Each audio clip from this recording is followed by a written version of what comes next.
Good morning, everybody. Welcome back. I am back home in Phoenix, sadly, but I did have a fun. I did have a very fun time in Las Vegas. Um, First of all, it was like a spontaneous type of thing. So it was just like we were sitting around, and then I was just like, okay, well, let's just go to Vegas. So we booked a room, drove to Las Vegas. It made a weekend of it out there. So kind of came at a perfect time because today I'm sad. My daughters returned back to physical school. So yeah, since they live out of the district that their school was in, their school was kind enough to be like they have a program where um a van will come pick them up, bring them to school, and then a van will be dropping them off back home. So since their school bus does not come into our neighborhood because we're not technically in their school district for them to stay for the remainder of the year, or even if they want to stay at that school next year, they'll be chauffeured by a van. So today they were excited last night. This morning when I woke them up for school, the funniest thing my daughter said to me, she was just like, "Oh well, I didn't expect the mornings to be like this." I'm like, "Yeah, it's back to that grind where you wake up early and you're like all tired and you're just like, I want to go back to sleep." So, yeah, they're in school right now, and hopefully they're having a great day of it. As it's another 6 hours before they come home. So, the younger brother who's awake right now, my son, he's kind of bummed out because the sisters aren't here to hang out with him. So I think he'll get used to it though when he realizes that he has access to the TV all to himself. He has access to the Nintendo Switch all to himself, and he has the distinct pleasure of calling what's for lunch today when I make him lunch. So I think he'll settle right in just fine. But anyways, on a different note, as the title implies, I'm going to talk to you guys about my experience with both Metro by T-Mobile and Visible Wireless when I was in Las Vegas. Both services I used individually at a time within my Pixel 5. And I'll explain to you guys what my results were and how I felt about the service that I'm getting from both carriers. And we'll go from there on that. We're also going to talk about the death of LG and just kind of pay tribute to LG Mobile. So LG TVs, they're just fine. LG electronics such as smart refrigerators, washer dryers, those are okay by LG. But mobile phones going out the window. We'll talk a little bit about that. There is something I want to touch base on because one of my favorite YouTubers, Max Lee, you guys know him as High on Android, who's also Dr. E Skateboards or just Dr. E. He said something on Twitter, and I'm hoping that he's changed his mind, but I'm going to relay this to a lot of people so they understand, what we as, we creators, what we go through on a day-to-day. And so I'll talk a little bit about that. And then we're going to cover the Justice League Zack Snyder cut because I did rewatch it. I didn't fall asleep this time. It's a 4-hour movie. I didn't fall asleep, but we'll talk a little bit more about that movie to kind of close off my discussion on the Justice League, the DC universe, and whatnot. And yeah, we're just wrapping on up. So as you're coming in, feel free to make yourself known here. And please, to help me out, smash the like button. It does help me out. If you're on YouTube, if you're watching this on the other platforms such as Periscope, which is set to end next week on the 31st. We'll talk a little bit about that later on, but let me just say this.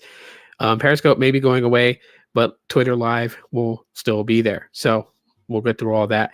Then if you're watching on Twitch, hey, welcome. Just, crazy as it is. Hey, good morning, Michael. How's it going, man? Yeah. Oh, at the Sequest Aquarium in Vegas. Yeah. What's funny about that though? Cause like we went in and so here's the thing. Like if I was to compare Sequest Aquarium in Las Vegas, Nevada versus what was it, Sea Life here in Phoenix, Arizona, because they're like the same type of thing, an aquarium built inside of a shopping mall.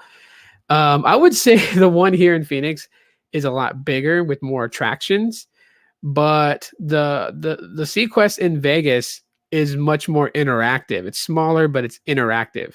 As my daughters got to pet the manta rays, and it was kind of funny because those manta rays act like puppies. They act like little dogs. You know, they swim up to the top of the aquarium tank and they kind of bob their head above the water level to get you to try to pet them. It was the darndest thing, crazy enough as it is, but I appreciate you for being here.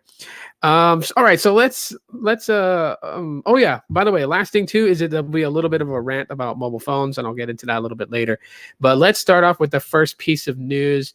We're gonna kind of go with the death of LG. Okay, we'll kind of lead off with that, then I'll get into my Metro versus Visible.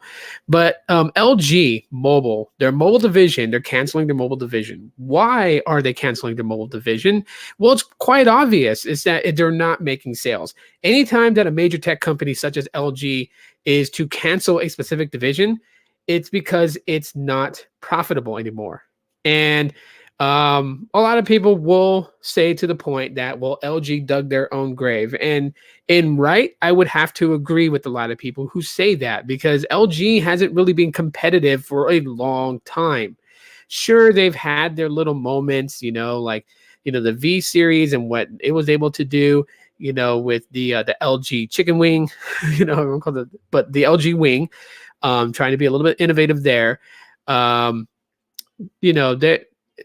LG has really went from one direction to another, and literally has, on the competitive side, become very passive. See, LG used to contend on the level, right? And to prove my point about that, when was the last time that a G series dropped from LG? And a lot of you guys probably even forgot that they had a G series. The G series was LG's flagship for a time. I mean, there may have been so many different marketable things that they could have done to literally try to combat this. But I mean, it's you're getting it. Come here. Hold on. One sec.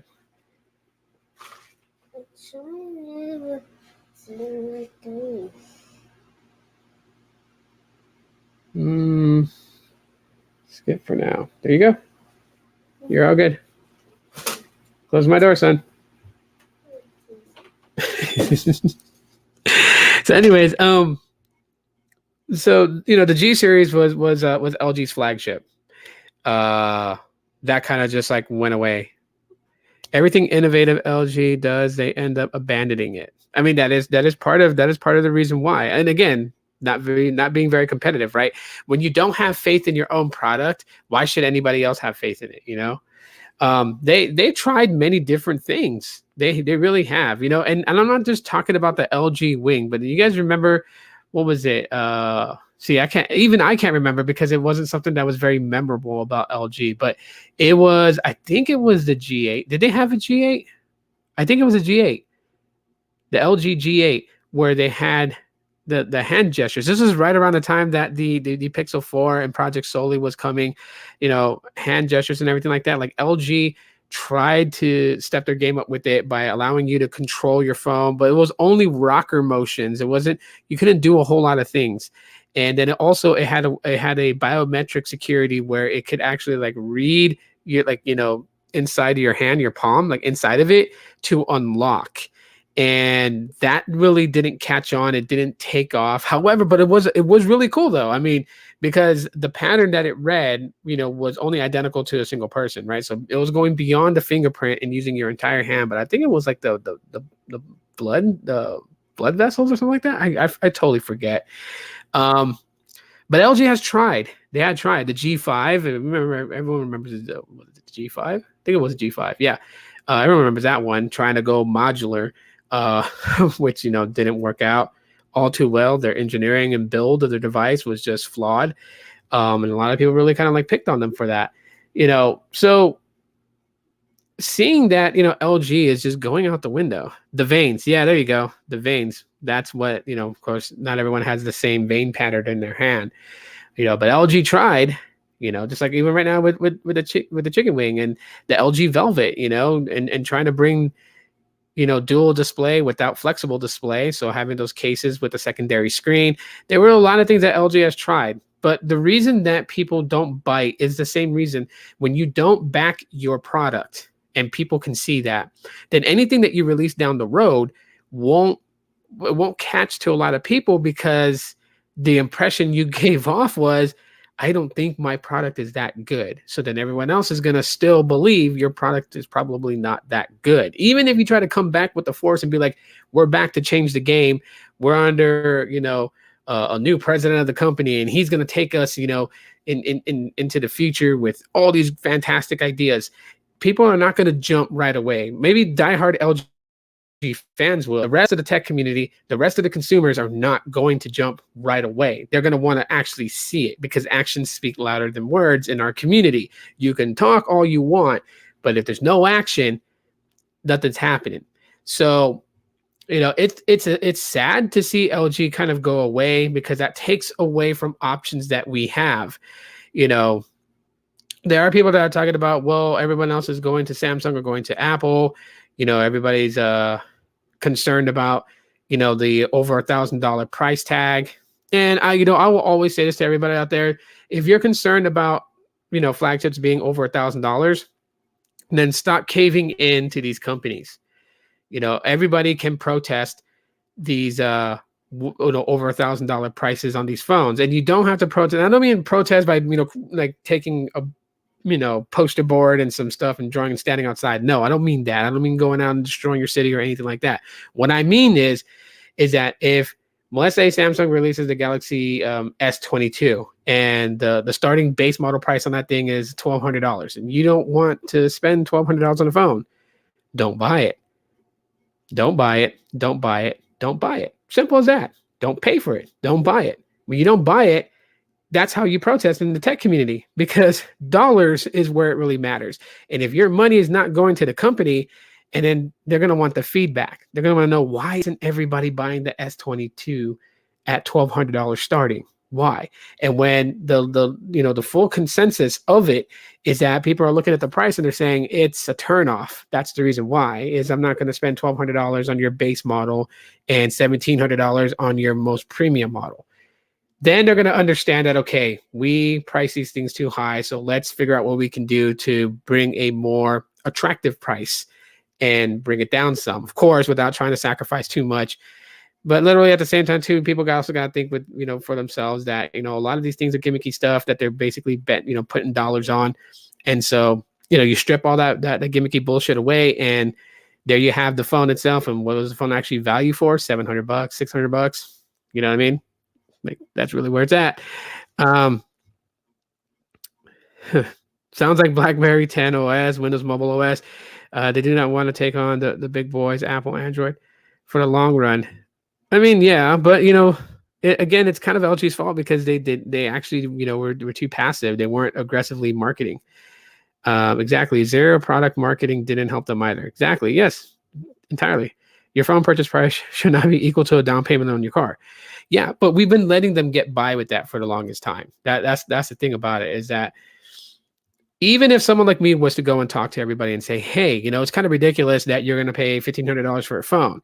And while some people may agree and say, I'm not going to buy that phone for $1,500, then you still have those people that buy that phone. And, when they buy the phone, it's for status, which I'll get into a rant about that later. It's for status. So with that being said, the latest LG Stylo, if you were interested in buying one to own one, now buy one for a nostalgic reason, because LG's mobile division just went down. It just went down. Everybody else is making their tech videos and reminiscing of the days of LG. And you know what? That's cool. For me, if someone was to ask me, like, what was my favorite time of the LG mobile timeline, I would say the Optimus series.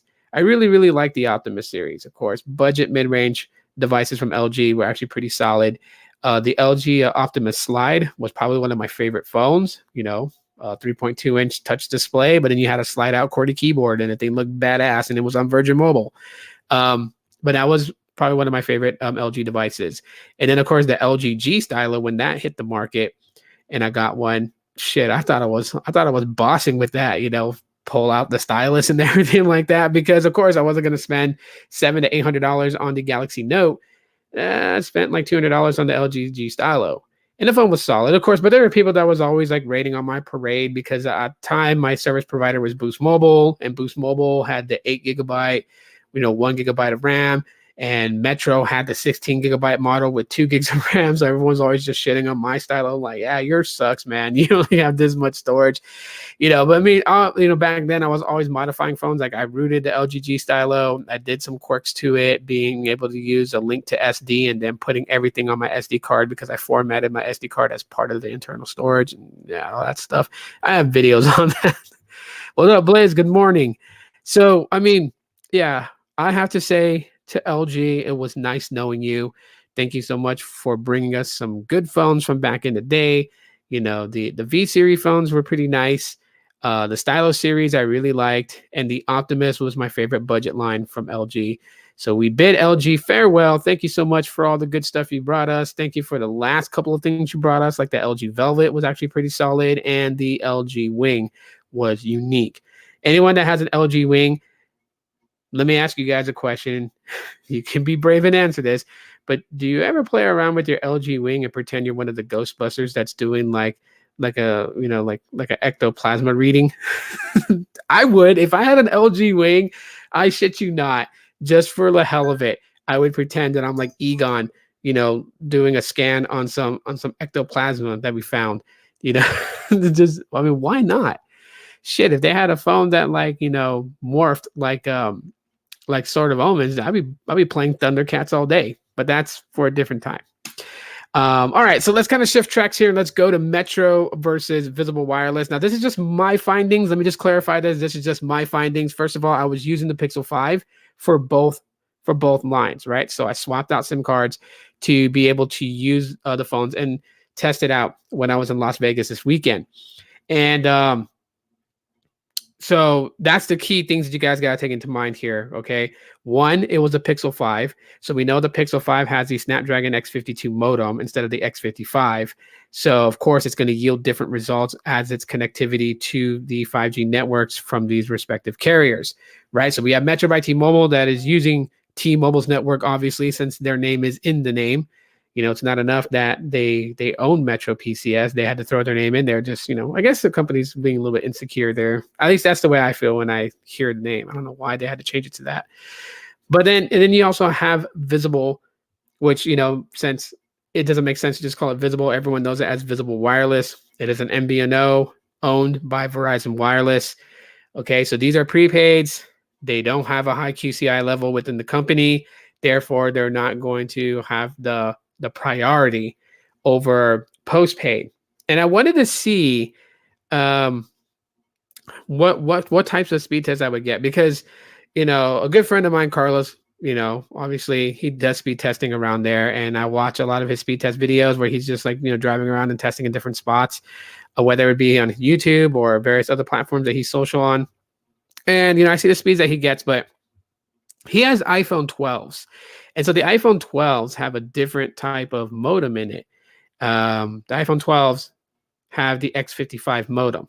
Okay, so it's going to connect, in different ways. Of course, aggregation and all that stuff also plays a part in it. Now, I used the normal Ookla speed test that everyone, downloads and uses, but I also use NPerf. And the reason why I use NPerf is because when you launch NPerf to do a speed test or network speed test, it will actually tell you what you're connected to. So one of my findings is, and this is something that I'll probably do a separate video on the second channel talking about, is that my device will say 5G on the top. You will have the 5G icon on the top on the Pixel 5, but is it really connected to any form of 5G?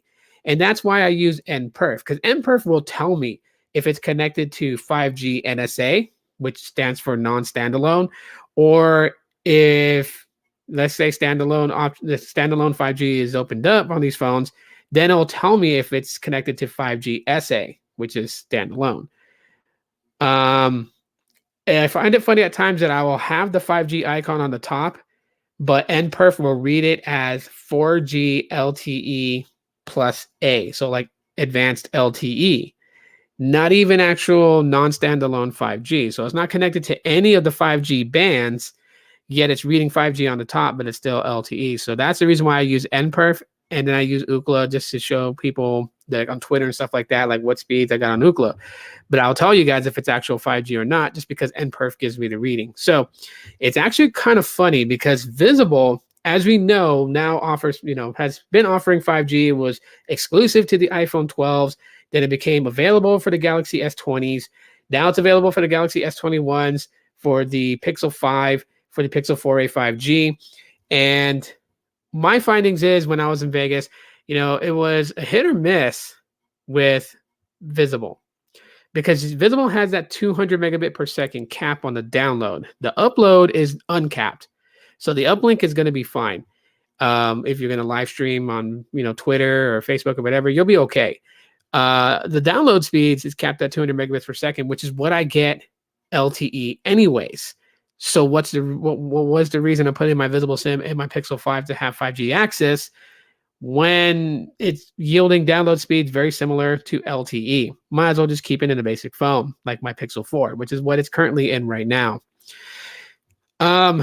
Metro by T-Mobile. I will say this: when people say that, okay, you know what, we're saying that T-Mobile fudges those speed tests, you gotta kind of give merit there, because how is it that you could run a speed test on two different things? So again, using Ookla and using NPerf, how could I get speeds 150 megabits per second on the down in Vegas on Metro, and about 40 to 50 on the uplink? And then I try to watch a video that was dropped on YouTube by Sneed, and it buffers. I mean, with speeds like that, is a video actually going to buffer? And mind you, it's only yielding 720. That's like the highest resolution I can get it up to when live streaming off the net. Well, not live streaming, but watching a video off the network on YouTube is 720. Sometimes 720 is not even an option. Sometimes the highest it goes is 480. But there's times where I can get 720. And when I put it at 720, why is it going to buffer with 150 by 50? That doesn't compute to me. So then you pull up fast.com, and you run a speed test. This is another speed test, like app and site that is actually from Netflix. And this will actually tell you like what your video streaming capability would be like if you were to watch on Netflix. So that's what it's used to gauge. And when I did that, I was like, so the down, it was like showing about 12 megabits per second. The uplink, it was showing like at 8. And, so I'm just like, okay, what is going on here? Actually, Michael, 4G LTE is not superior. Okay.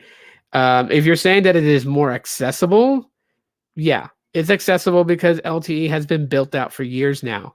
You got to think, around the time when 4G LTE started to appear on the market was like what, back in 2011, 2010, 2011, 2012. It was starting to appear in the market, and it wasn't everywhere. And everyone was saying that 3G was superior to 4G LTE. Being superior doesn't mean being available nationwide. That's not the only way you can gauge that, but you also have to gauge on the deliverance of data. And that's the other thing to take into factor. Now, it's not a secret that Verizon's millimeter wave and its ultra wideband is hella damn fast, and it really is. I mean, you can really experience super fast data off of that. Now, it's not available everywhere. When it is, and that will happen, these things don't come at a snap of a finger. These companies got to roll them out.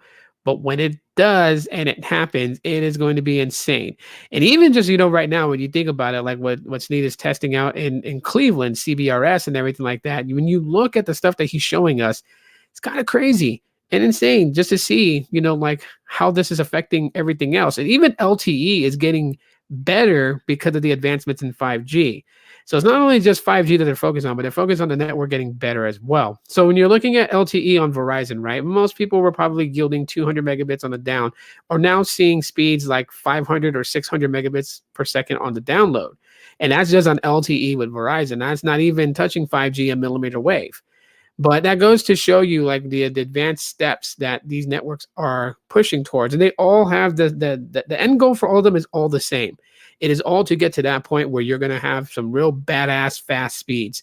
It's just Verizon decided to start this way. They focus more on millimeter wave, ultra wideband, and then they're working their way down to sub 6, getting sub 6 available where millimeter wave would not be available. And you got T-Mobile that's on the other end of the stick, and they focus on sub 6. They focus on low band 5G, and they're working their way towards it. Like everyone that used to like back T-Mobile and say like low band 5G is 5G, it completely, destroys millimeter wave. I don't know why anyone would say that. I'm just saying that there are some people that had thought that way. You look, T-Mobile is actually working on their millimeter wave. T-Mobile has millimeter wave, if you didn't know, but it's how the company builds it out. It's the engineers that they hire that play a factor on how it gets built out and how it's delivered. And we'll see that in time. Let me get to these comments here. Okay, were you laughing because of the Thundercat reference? Because I remember that's when this comment popped up. Was it because of the Ghostbusters and Thundercats reference there? Let's see. There's no comparison. Metro is T-Mobile. Visible is Verizon. Actually, yeah, there is sort of. My comparisons is from what other people are showing on YouTube versus what I got when I was there, and I was kind of disappointed in both of them. 4G. Oh yeah, we already talked about that. Good news for Comcast Internet Essential customers. Internet speeds will be changed to 50 up, 5 down. Huh. LTE phones can be bought on small budgets, and LTE networks are nationwide. That's what makes it superior. LTE superior, but it actually it doesn't. That alone is not enough to say that it's superior, because you can have budget phones that connect to LTE, and LTE could be available from east to west, north to south. But if your LTE is delivering you 0.9 megabits per second on the down and 0.1 megabits per second on the up, because there is still places where LTE is like very, very weak. I drove through some of them. Like I drove through Wickenburg, Arizona, and speeds on AT&T was like 1 megabit per second down and like less than a megabit on the up. Visible was like barely there. Actually, it disconnected because I'm sure that they don't have 3G access on Visible, so there's nothing to fall back on if LTE is not available. And Metro was back down to LTE, and it was horrible. So, yeah, superiority goes in 3 things: availability, speeds, and consistency. That's how I gauge it if it was superior or not. It's got to be consistent, which kind of like goes hand in hand with availability. And then, of course, the speeds that you're getting, the deliverance of what you're getting. Are you getting peak performance at a peak time, right? Those are the things I gauge it on. But that's just me. Like I said, this is that part is subjective. Now, for you, LTE is superior. LTE is superior. Now, I'm not telling you that you're wrong. I'm just telling you that this is how I gauge it and how I see it. So it's a subjective thing. But anyways, Metro and Visible really, really, really kind of disappointed me. In a place such as Las Vegas, where there's a lot of people that come there to travel for spring break, or they just travel just to go see the place. Because I mean, come on now, like the Vegas Boulevard is very, very full of attractions. One of my favorite places to really just kind of like stop and stare is New York, in on the Vegas Boulevard Strip. I mean, because the way that they built the hotel out, to image the skyscrapers of New York is just, it's beautiful. And then you got the Statue of Liberty right next to it. Pretty awesome. And then, of course, you got the New York roller coaster. If you want to ride the roller coaster and you ride it and goes to the hotel and everything, I mean, that's fun. Really fun to look at. I mean, of course, there's other stuff, the Cosmopolitan Building and MGM Grand, the Luxor, affordability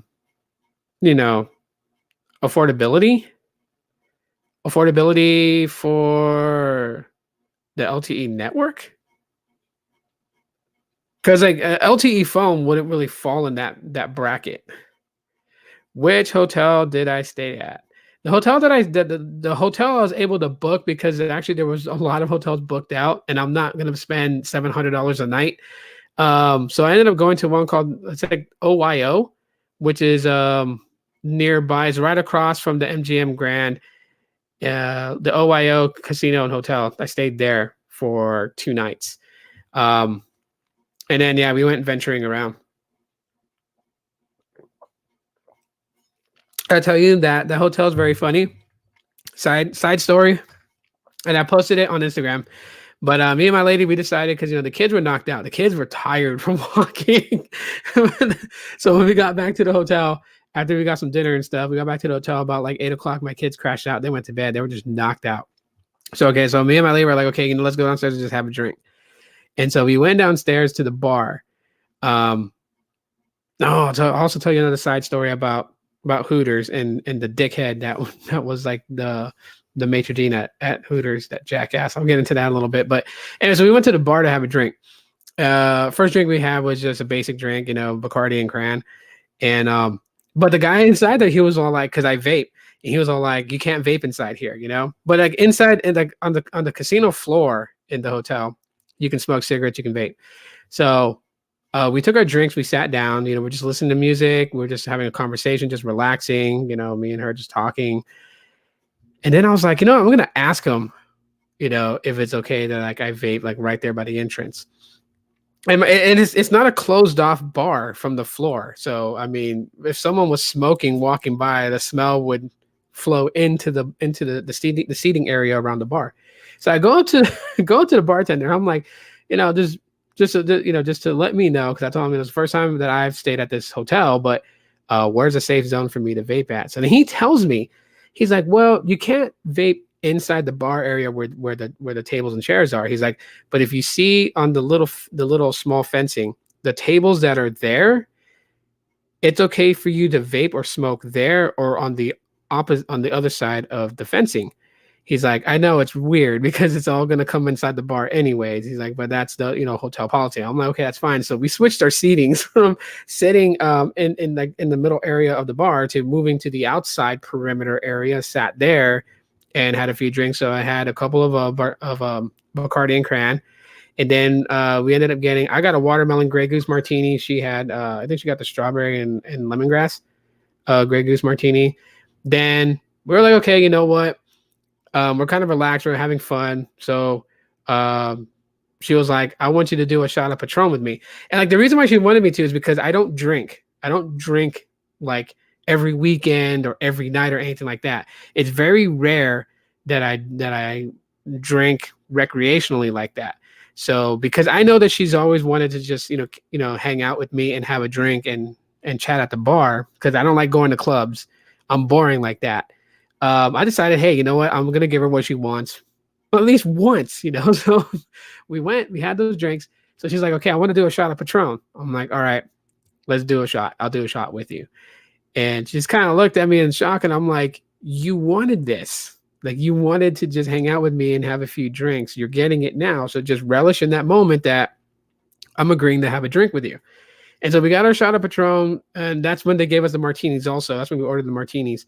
And I decided to record it. So I told her, look, I told her, like, that saying where people tell you take a picture, it'll last longer? She's like, yeah. I'm like, all right, I'm going to take a video that lasts even longer. And took a short video, taking a shot.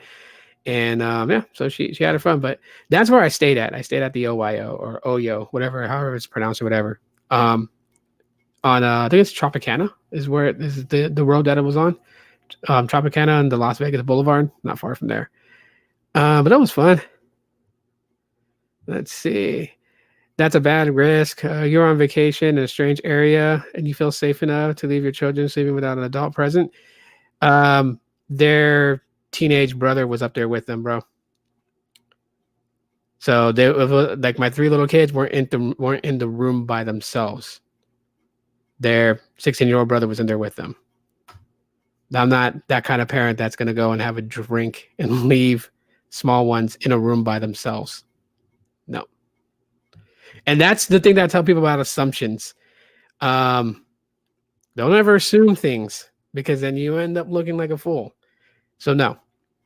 Yeah. See, you gotta remember, I've shared this with everybody. I'm surprised you asked that question because I've shared how about my kids. I've been transparent about my family, and I think I made it pretty clear that I have teenage sons. So I'm not gonna take just the little ones with me and leave my teenage son at home. Because this was also his chance for because he wanted to get some stuff for his girlfriend, and he's got to go mail them off. So he picked out some things over there when we were out there, gave him some money to shop and stuff like that. And so I forgot what he got her, but now I got to take him to the post office. I think today or tomorrow, so he can use one of those flat shipping boxes and send it because he's got a long distance relationship with his girlfriend. Looks like you had a good time. Love the video. Oh yeah, we went to the Sequest Aquarium. Yeah. Um, that was one of the things because it was kind of sad. Like, see, the only fault that I had there was like, I have Carlos and I have Ray who live there. They're my friends. I could have asked them, what would have been like if I decided to go. But again, like I said, this was a spontaneous thing. This wasn't a planned, trip to go. It was just like, on Saturday, my lady got off work. She came home. She's like, I'm tired. I need to get away from this place. I'm like, okay. And she's like, what if we go to Vegas? And I'm like, find a room, find a hotel, book it. And then so she found a hotel, we booked it, and went okay. And then we told all our kids, hey, pack, 2 days worth of clothes, because we're leaving for a 5-hour drive to Vegas. And so my kids got excited and they ran and they packed in like under 10 minutes. And then we were out the door at I want to say about three in the afternoon. We left. We got there about close to 9 o'clock. The first night we were there. And so we got there, got dinner, went back to the hotel and just relaxed. The full day we were there, which was day number 2, we ate breakfast, we walked the strip for a little bit, and it was sad because my kids wanted to go to the M&M factory. And me not thinking straight, I was just like, okay, yeah, I was thinking like how it was the last time we went to Vegas, which was a year ago. And so we went with the kids, and there was like a long line at the M&M factory, super long line. I'm talking about people who were probably waiting like a good 2 hours just to get into the M&M factory over there, the M&M building over there, which my kids really wanted to go there. They wanted to update their T-shirts because the last time I went to Vegas, I bought them M&M T-shirts from there. So they wanted to update it because, of course, my kids have grown. So they wanted to get new shirts. Couldn't go in because, you had to wait in line. There was a long ass line on the sidewalk. And just about every other attraction on there had a line. The Coca-Cola store had a line. The Hershey's factory had a line. It was just like, oh man, now how today has been so impacted by things. And I'm looking at my kids and I'm like, okay, well, how am I going to make it up to them? So I seen that they had like an aquarium. And I was like, told my kids, like, hey, you guys want to go to an aquarium? And they love aquatic animals. So yeah, we went to the aquarium, the Sequest Aquarium, and it made up for that because my oldest daughter, she can't stop talking about how she got to pet a manta ray. Because in the really big tank, the manta rays will come up to you and they'll like bob their head above water so you can pet them. My youngest daughter, she accidentally stuck her hand in the manta ray's mouth and she said it felt weird. And then she was the only one that actually like really pet the manta ray. Like she stuck her hand in the water and pet the back of it. Whereas my oldest daughter kind of just touched him on the head. My lady touched him on the head. My son touched him on the head. Like they were all kind of freaked out by the way it looked. My youngest daughter was the only one who stuck her hand in the water and pet it. And then she tried to pet a shark. And I was like, the shark, no, you're not going to pet the shark. Because after, the manta rays, they'll come to you and they'll bob their head above the water. The sharks won't really bob their head above water. But again, they're sharks, right? Their behavior patterns is not, foolproof, So I'm like looking at her. She's like, I want to pet a shark. I'm like, yeah, that's not happening. So we moved on. They got to see a bunch of things. But yeah, I took a lot of small clips from when we were inside Sequest, and then I put it together as a vlog on the channel just for everyone to experience what my kids were experiencing and stuff like that. It's really cool. If you ever go to Vegas, check out Sequest Aquarium. I mean, it's not really big. Like I said in the beginning of this live stream, we have an aquarium at our mall over here in Tempe, Arizona. And it's called the Sea Life Aquarium. And that's actually bigger than the one in Vegas. But the one in Vegas, the animals are more like you can pet the animals. It's actually pretty cool. So it was a great time out there. Of course, the Hoover Dam, we went to go see that. And yeah, the kids were more excited at the fact of just like getting away, because they gone a whole year really being at home. I mean, I try to take them out, go to the parks and stuff like that. But for like some semblance, of what we used to do before, because I mean that was the whole point of it, too, was like it was a spontaneous thing just to catch them off guard, just be like, hey, you know, let's go somewhere. You have to be careful around manta rays. It was a stingray that killed Steve Irvin, not a manta ray. It was a stingray, two different ones. I mean, they're similar, but they're different. He got stung by the barb from the stingray, and that's what killed him, I believe. Like in like the upper chest area. Manta rays don't have that barb by their tail that they can sting you with. So, but with any creature, you have to be careful with it. Just because manta rays look friendly doesn't mean that they can't hurt you. But obviously there was a sign there that actually said that you could pet the manta rays. The stingrays you couldn't, and they had stingrays there because there were stingrays in another tank in another giant aquarium. And my dad was like, "Let's go pet those ones." I was like, "No, those are stingrays. You don't want to get stung by them." But yeah, in total. But I mean, it was a fun time for them. Of course, I spoiled them.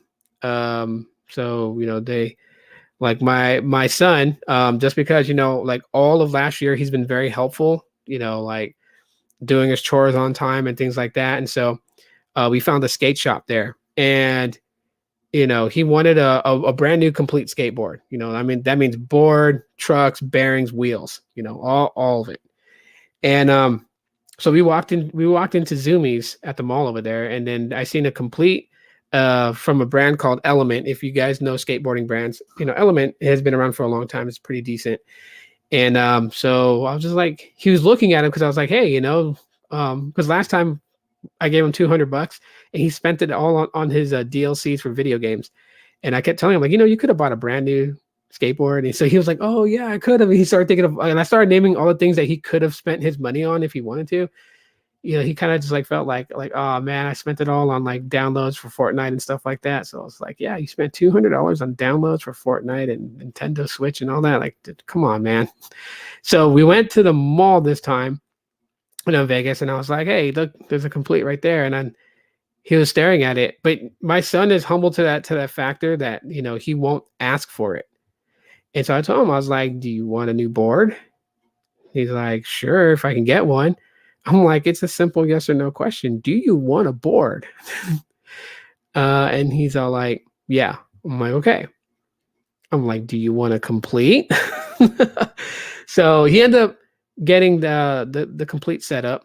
And it was actually at a decent price because most completes that I've seen from skate shops that sell them, they go for like 150, sometimes 160. This one was only 102.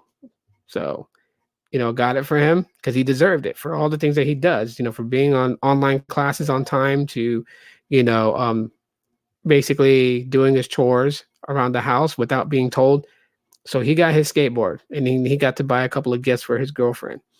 My kids, they went bananas on everything else. They got, they wanted like t-shirts that said they were in Vegas. They bought some plushie toys. This got spoiled. And then we found the comic book shop there. And I shared it on Twitter and stuff like that. I ended up getting 2 comic books. So when I was young, I had the Web of Spider-Man hologram series. I had the 4 different colors of the cover. And I sold those a while back. And so I found one of them there. And it was the red cover one. And I was like, I'm gonna grab this. So I got that. And then I was looking around some more and I was like, oh man, because it was a comic book shop. They had all kinds of comic books. They even had rare ones. And then I was looking for Spawn #1. They didn't have any, but they had Spawn #2. So I got both those comics. They're up there in my closet right now. They're sealed. I'm not ever taking them out of that plastic. And yeah, I'm just gonna hold on to them. And they're in really good condition. I'm talking about the gloss on the cover is still perfect. No stress marks where the staples are. So I'm gonna keep them pretty much there. So no, I'm not gonna open and read them because I've already read them. I already know what's inside them, so I don't have to read them to know. But I got those 2 back. I got those 2. And then I got a Funko Pop with Silver the Hedgehog, and I have that added to my Funko Pop collection. If anyone wants to see what I have, let me know in the comments, and maybe I'll do a video just showing you the different Funko Pops that I've collected so far. It's not a big collection. Don't expect, like 150 different ones. I think I only have like maybe 18 or 19 of them, and that's what I have. So, but I do like collecting Funko Pops, just the ones that I like. I'm not looking for like the ultra rare ones. I'm not like heavy into collecting Funko Pops, but I mean that's that. So,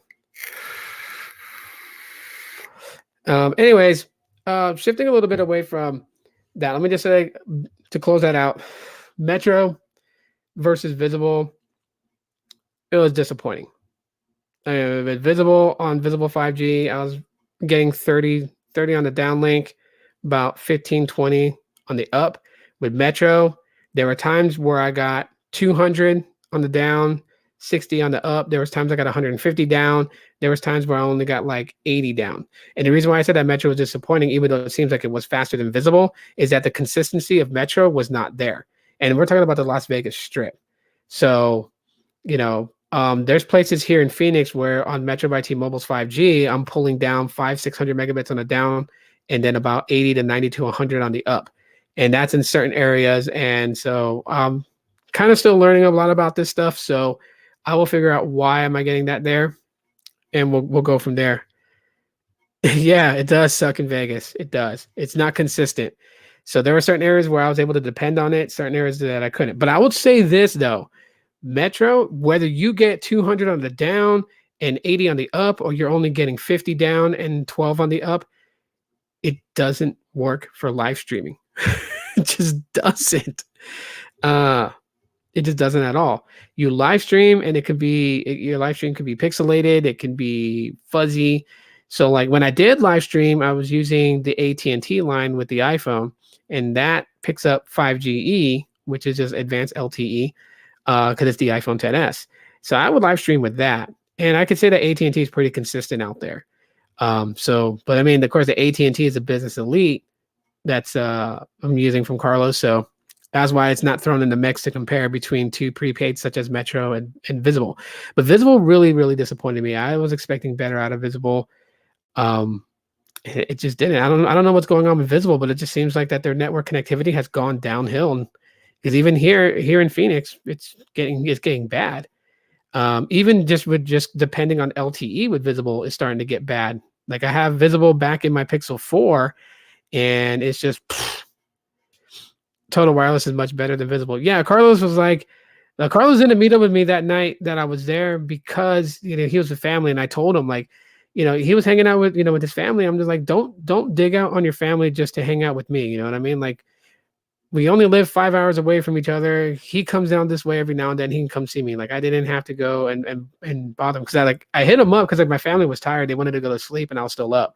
So I was like, Carlos is here. Let me go see what's up with him, because every time he comes here to my city, he always comes to visit me. So I wanted to hang out with him for a little bit. So I asked Carlos what he was doing. And he was like, he's chilling with his family. I'm like, oh, okay. I'm like, yeah, my family was asleep. I was just seeing what's up, because he wanted me to get on Total Wireless to experience it. And I'm like, okay, he gives up too much things, so I don't want to take anything from him. But then when he was with his family, I'm like, oh, stay with your family. Like, don't dig out on your family to come hang out with me. You know what I mean? There'll be other times that I come to Vegas. There'll be times where you come to my city. We can always catch up there. So.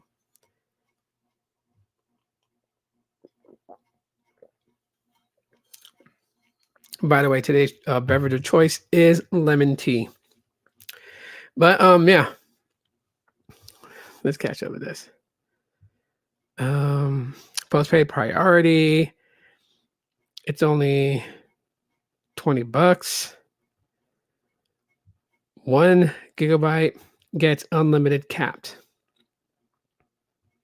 Or 1 gigabyte unlimited uncapped. Sorry. See, I have Visible. It's great on my Pixel 3 and Metro on my OnePlus N10 5G. It's horrible network. It's T-Mobile. Yeah. But I can see the degrade in Visible here, because I mean, trust me, like I have nothing against Visible, but I'm a no bullshit type of guy either.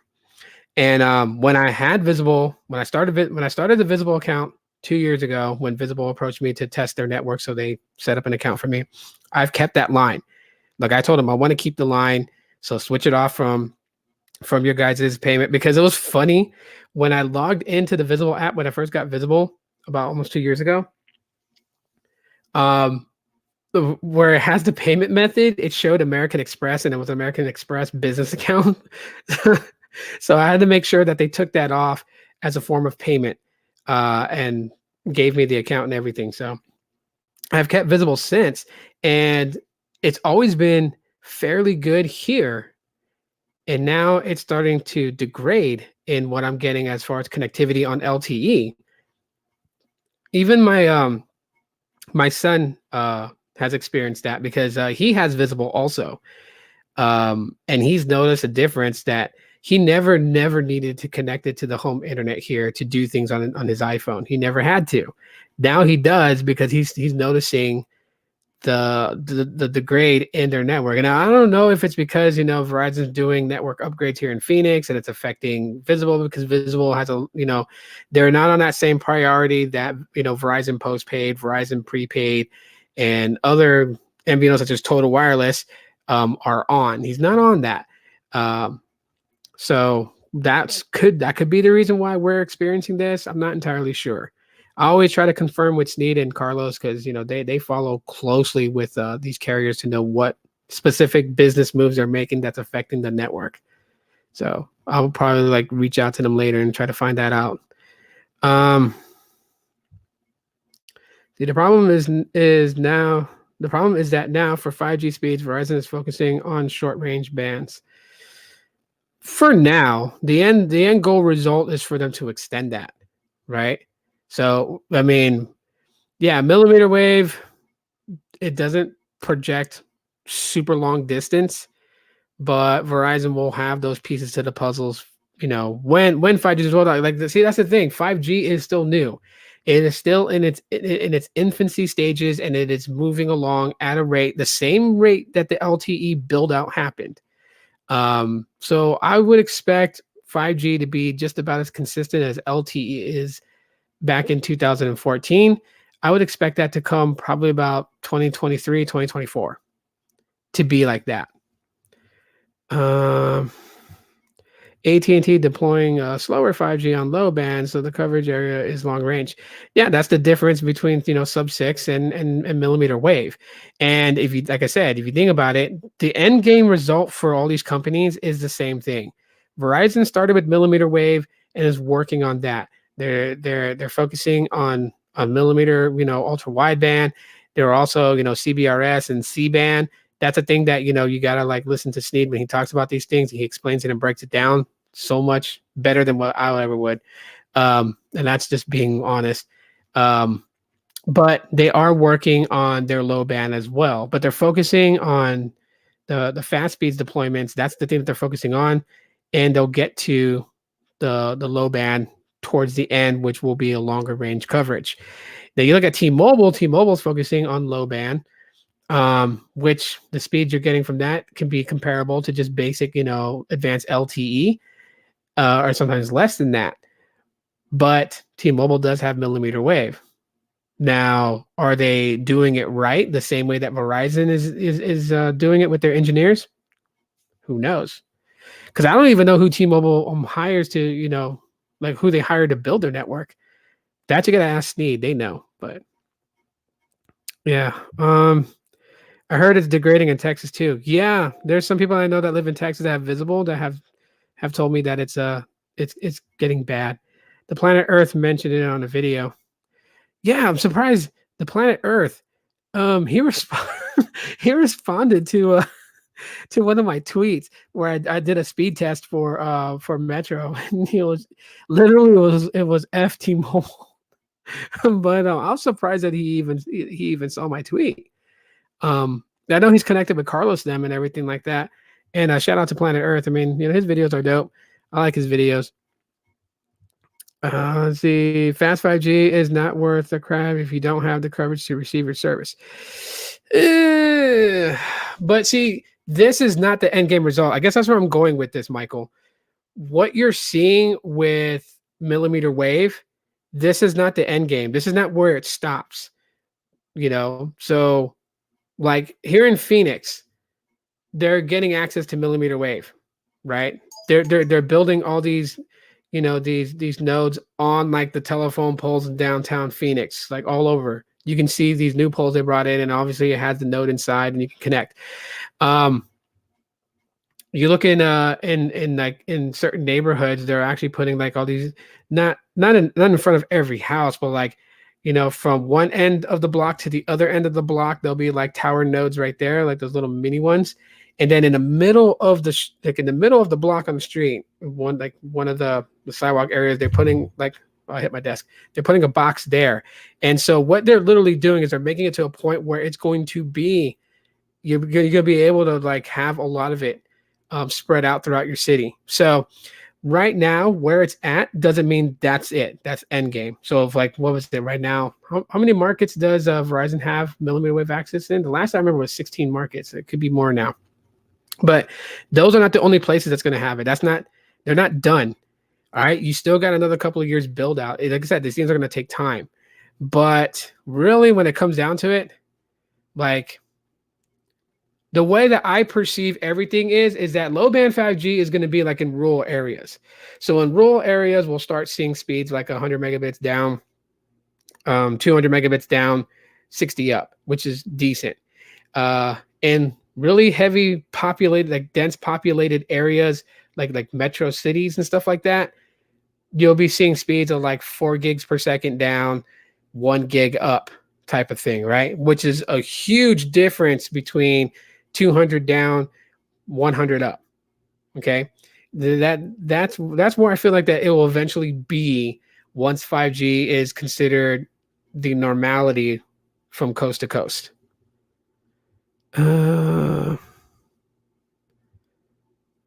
Yeah, you're great, Michael. Okay, I don't know if you know, but the OnePlus 9 Pro doesn't support Verizon and AT&T 5G. No, I didn't even know that. I don't follow much OnePlus news. I know Altered Tech does. Shout out to Altered Tech, by the way. But yeah, he's the OnePlus guy. OnePlus didn't pay to get certified by. Oh wow. Even though it supports millimeter wave, midband, and low band 5G. Gotcha. Well, that kind of sucks though, for the OnePlus fans that were like banking on the OnePlus 9. That sucks for them.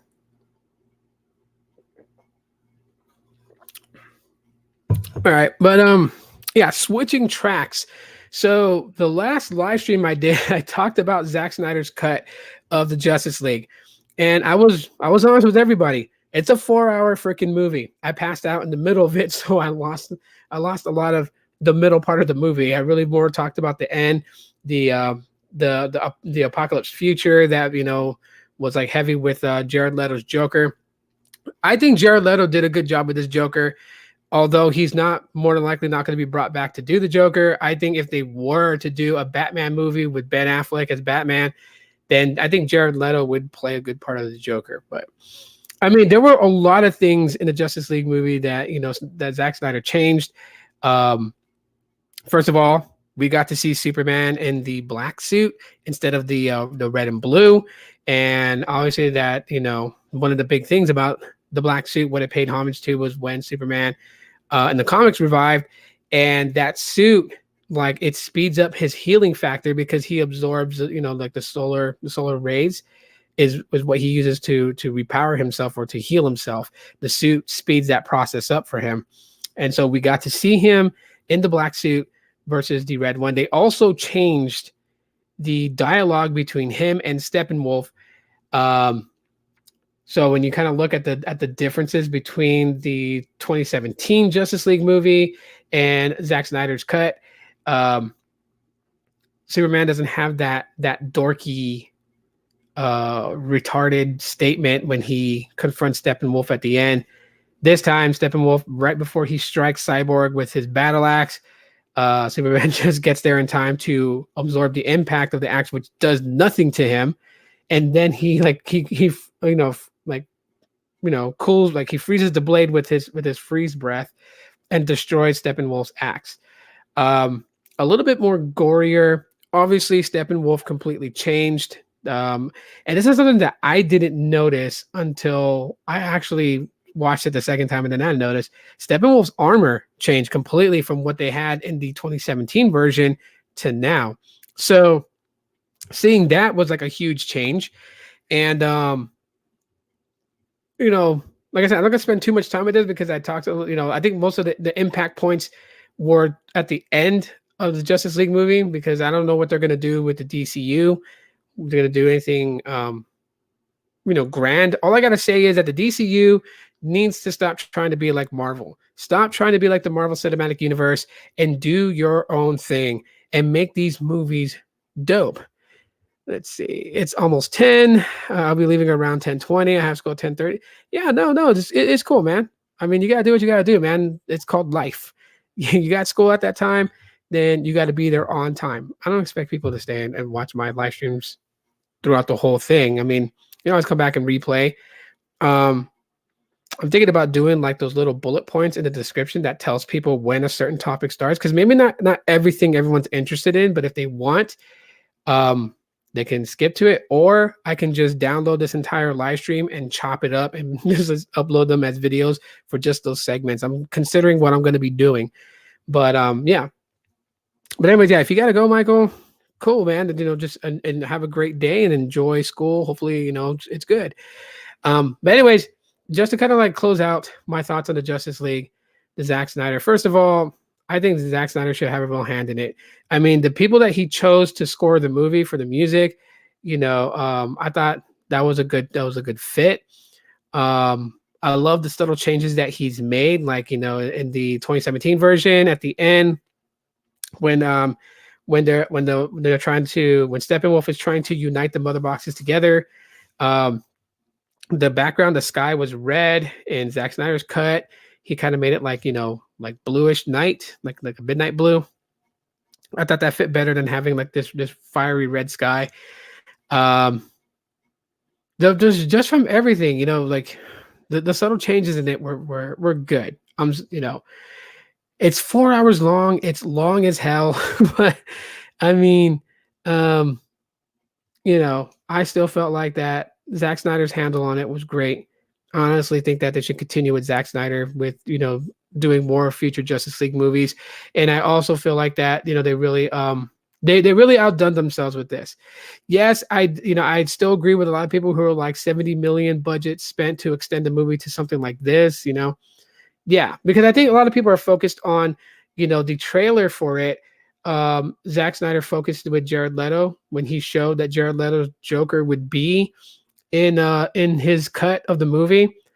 They started with that famous line that the other Joker said, like, we're living in a society. What's his name? Joaquin Phoenix. His version, him playing the Joker, he's used that line in it. Heath Ledger's Joker has used that line in it. So in the trailer, we heard Jared Leto say it, where he's like, "We are living in a society."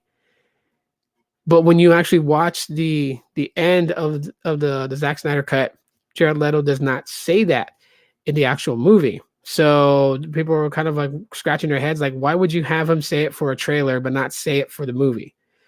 But I mean, there's some things there too. Like we find out that Martian Manhunter has been around in Batman versus Superman, Dawn of Justice, and in other various movies. Man of Steel, he was there. He's basically I forgot what his ranking was. If he was a general, I know he was a military guy, but he's been there the entire time. And sometimes he even poses as, well, I don't know if sometimes, but I know in that movie he posed as Martha Kent. He posed as Superman's mom and had a conversation with Lois Lane. And then when he left, he kind of like shifted from her to his actual physical form as Martian Manhunter, and then he morphed back to the general to hide in plain sight. But he knows the significance of Lois Lane. Lois is the key to Superman. So yeah, I would say, just to close it out, if you can sit through a 4-hour movie, it is worth watching. So if it's pass or trash, I'm going to say it's past. It's past. It's something that you can geek out on. So, It has been a third outbreak. Lockdown in Italy, which has. If it's going to have everywhere on high alert, I don't care. I don't care. I don't care about the virus anymore. I really don't care about it anymore. I really don't. And it's not to say like that I'm downplaying it like everyone else shouldn't care about it. Just for me personally, I don't care anymore because I'm always going to hear it on the news. You know, side note here, like look at the crap that they're saying. First they're saying masks will work, now they won't work, then they will work, double up on them to work. And then they're like, get vaccinated, get vaccinated. Everyone's running out to get vaccinated. Everyone's doing their thing about showing their little stuff like I got vaccinated, and then they show their card. They got the first vaccination, which is Pfizer, and they got the second one, which is Moderna, and now Johnson and Johnson's got another vaccination out there, and so people are taking that one too. Everyone's like, I'm getting vaccinated, yada yada yada yada. And then what did they say on the news, Dr. Fauci? Even if you're vaccinated, even if everyone in the country got vaccinated, life will not go back to the way it was. We will still do 6 feet social distancing. We will still double up on masks. We will not allow you to have, to group beyond 6. Then like, okay, like if you're going to keep us separated, if you're going to keep us locked away, if you're going to keep us from doing, going back to the way life was before, then fuck it. I've heard all I had to hear about the government. Thank you guys so much. Have a nice day, because I really don't care anymore. Because all I know is that no matter what happens, they're going to continue to say, stay home, stay in your house, stay away from people. That's the main thing. Stay away, stay home, stay put. So I don't care. I really don't care anymore. One thing I do know and one thing I will say is that there are a lot of people that are looking at the current president right now and are having buyer's remorse. I mean, hey, we were, those people who didn't support the current president were looked upon as kooks and crazies and nutcases and, called every dirty name in the book. And we try to warn people, like, you're not getting what you think you're getting by getting this guy in office. I mean, come on now. The guy literally calls his vice president the president. Twice already he has referred to Harris as President Harris, not Vice President Harris. Does he not know that he's the president? I mean, people ask these kind of questions. Do people make fun of him?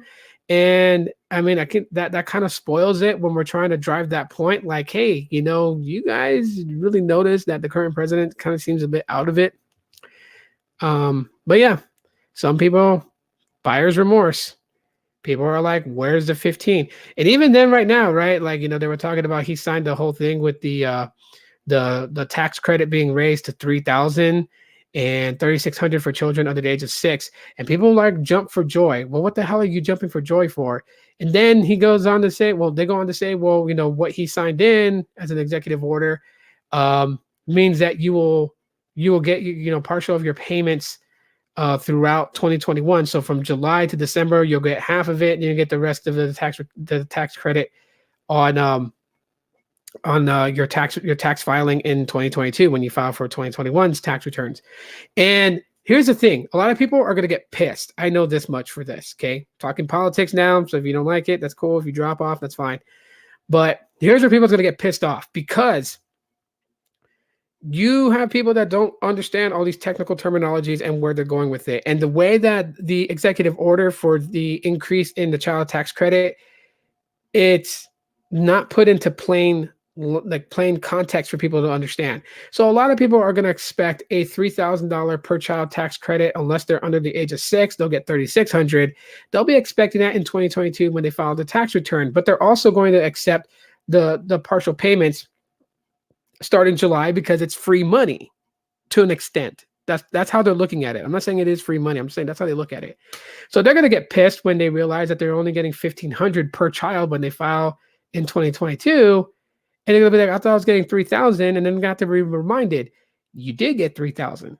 You accepted to start getting your payments in July. Therefore, half of it, which is $1,500, was broken up into 6 payments, which you got per child. And then the other half you're getting now that you're filing your tax return. There was news that Biden tripped on the stairs while hoarding an air. Yeah, I mean, everyone focuses on that, and I get some people are concerned because maybe they're like, okay, his motor skills is bad. Obviously, his brain skills is bad. Sorry to say it, but his brain is damaged. To me, it's like a damaged brain. I mean, You violate your own policies. And see, here's the thing that pisses me off. A lot of people go off and they're like, yeah, you know, the current president says this, you have to wear a mask, you have to do this, you have to do that. And people follow him like it's religious. But you force the current president to me trying to say that he's the best thing that we got. This is a man who violates his own policies. This is a man who forgets that he's the president and acknowledges his vice president as the president. But then again, it also makes sense too, because he's not the one dealing with foreign leaders. It's already been proven that he doesn't do calls with foreign leaders, just like he doesn't do a lot of press op for the American people. He tends to shun his own other people in front of him to handle his affairs while he sits in the back. We hardly hear from him. He's not that transparent. You don't see him on the news often talking about new things. You just see replay clips from when he actually does do some sort of an interview, but it's never long because then he'll start mumbling and get off track. So I see why he refers to Harris as President Harris, because literally she is taking the president role when dealing with world leaders and world business. That's not good. But I digress from that because I'm not really here to be political, but I'm just saying, when it comes to the government telling me what's going to happen with this whole virus thing, I don't give a shit, because they're always going to say the same fucking thing that they say every time. And that's stay away from each other, stay in your house, shut the fuck up. That is literally their message to everybody. Doesn't matter. Even when Florida proved that by not doing the lockdowns, they were beneficial and doing a lot of good things, except for what recently happened in Miami Beach. But that's just because a bunch of idiots decided to act up. But they never closed their state down. They never forced you to stay in your house. And yet they're doing just fine. And a state such as California, who did the lockdowns, suffers. Suffers. So yeah, I mean, come on now. That's the method of it. Now, if you're a gun owner, now they want you to register your gun and they want you to put insurance on your gun. See, here's the thing. They're doing a change, right? Everyone's heard about cancel culture. I mean, what's his name? Keystone Tech talked about cancel culture in one of his live streams. Very interesting that he talked about that. People are talking about social justice warriors. They're talking about this whole change in everything, right?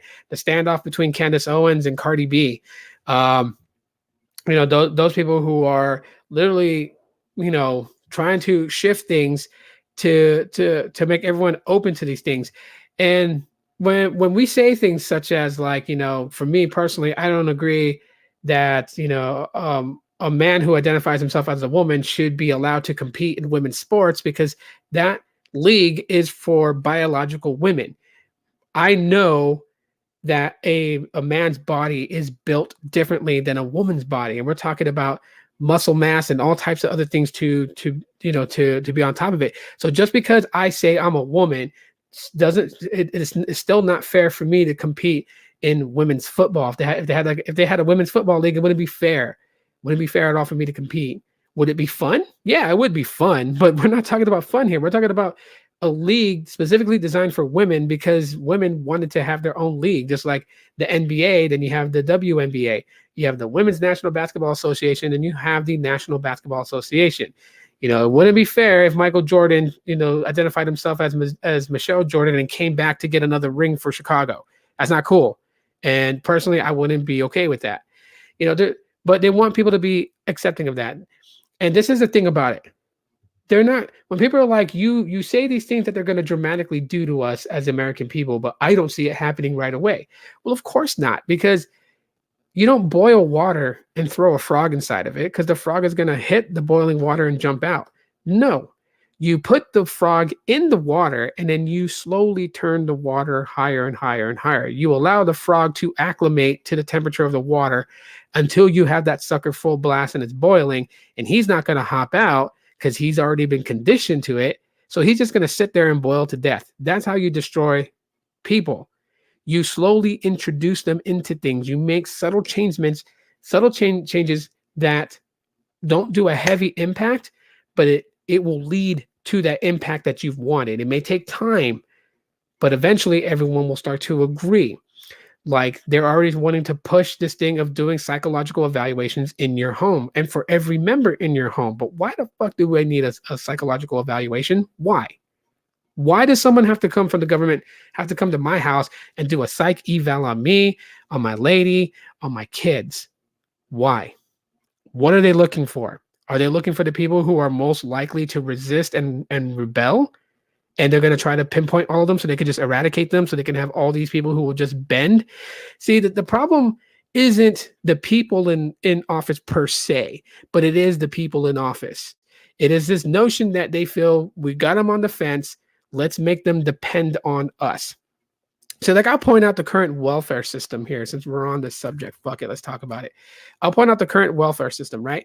Now, people will be like, well, welfare is good. It helps me buy food because, I have so much bills. I don't make enough money to still have leftover money to buy enough food for my kids to eat. Okay. But look what you got to give to get that. What do you got to give? I know because I've been on welfare. I know what it's like. You got to tell them your first and last name. You got to tell them your social security number. You got to tell them where you live. You got to tell them how many cars you have. You got to tell them if you have family outside the country. You got to tell them if you own land outside the country. So let's say like you never lived outside of the United States, but you got a grandma in Italy. And in her death and in her will, on her deathbed, in her will, she left you 20 acres of land in Sicily that she owns. Well, you're getting welfare benefits. You have to disclose to them that you own that land. Do you know what their whole thing is? Sell your land to get money to buy food. As a matter of fact, if you want fast money, sell it to us. The US government will buy your land on Sicily. And I'm not bullshitting anybody because I saw somebody, one time when I went, this was years ago, but we went, this guy, he was from Mexico. He was getting food stamps. He owned property in Mexico. And they discussed with him about how to sell his property to the US government to get paid directly. Did he sell? More than likely he sold. But that's what I'm saying. Like, you have to give everything to the government just to get help with food. And yet the government wants to talk about unity and they care about the people. But you got to give every bit of yourself to them. They have to know everything about you. Literally, it's almost as if they got to know which position you like to have sex with, and which hand you wipe your ass with, and how many plies of toilet paper do you use. It's like they literally have to know that much about you just to say, okay, you qualify for our help to get you food. To get you food. I can understand if you're asking for a $50,000 grant, then yeah, they want to know everything about you because they want to know if you are responsible with money or irresponsible with money. Then I can see them talking about that and also asking you to sell your land to the US government to get some of that money. I can see it then, but you're not asking for a $50,000 grant to bullshit with. You're not asking for $100,000 from the government. You're asking for enough money to buy food. You have to give that much of your information up. That doesn't compute. In my mind, that does not compute. I like Biden. He listens to his White House staff and does not try to be a dictator. Who tried to be a dictator? Like, honestly, who tried to be a dictator? Because I'll tell you right now, if you're telling me that he's not trying to be a dictator, then why is he trying to tell everybody that they have to wear a mask? Okay, you can name me medical reasons why. Well, it's because of the virus. It's because you want to be protecting to other people. You want to be respectful to other people. Yeah, I get that. That's on you as a person. But why do I have to be called, why do I have to be told to wear a mask? Okay. It's funny, and you can search it up for yourself, Michael. But all those things that they blame Trump for with, the kids in cages and stuff like that. You realize that Biden's doing that right now, right? Like literally, he's building more. Okay. The things that they accuse Trump of doing, kids in cages, for those that came across the border, Biden is doing it right now. Yes, he's still doing it. He was part of it when it first happened. They blamed it on Trump. Everyone believes that because no one likes Trump. Okay, I get it. No one likes him. Hey, that's fine. There are lots of people who do like him. There's lots of people who don't like him. Totally. You don't have to like him. You don't have to like Trump. I'm not telling you have to. But get the facts right.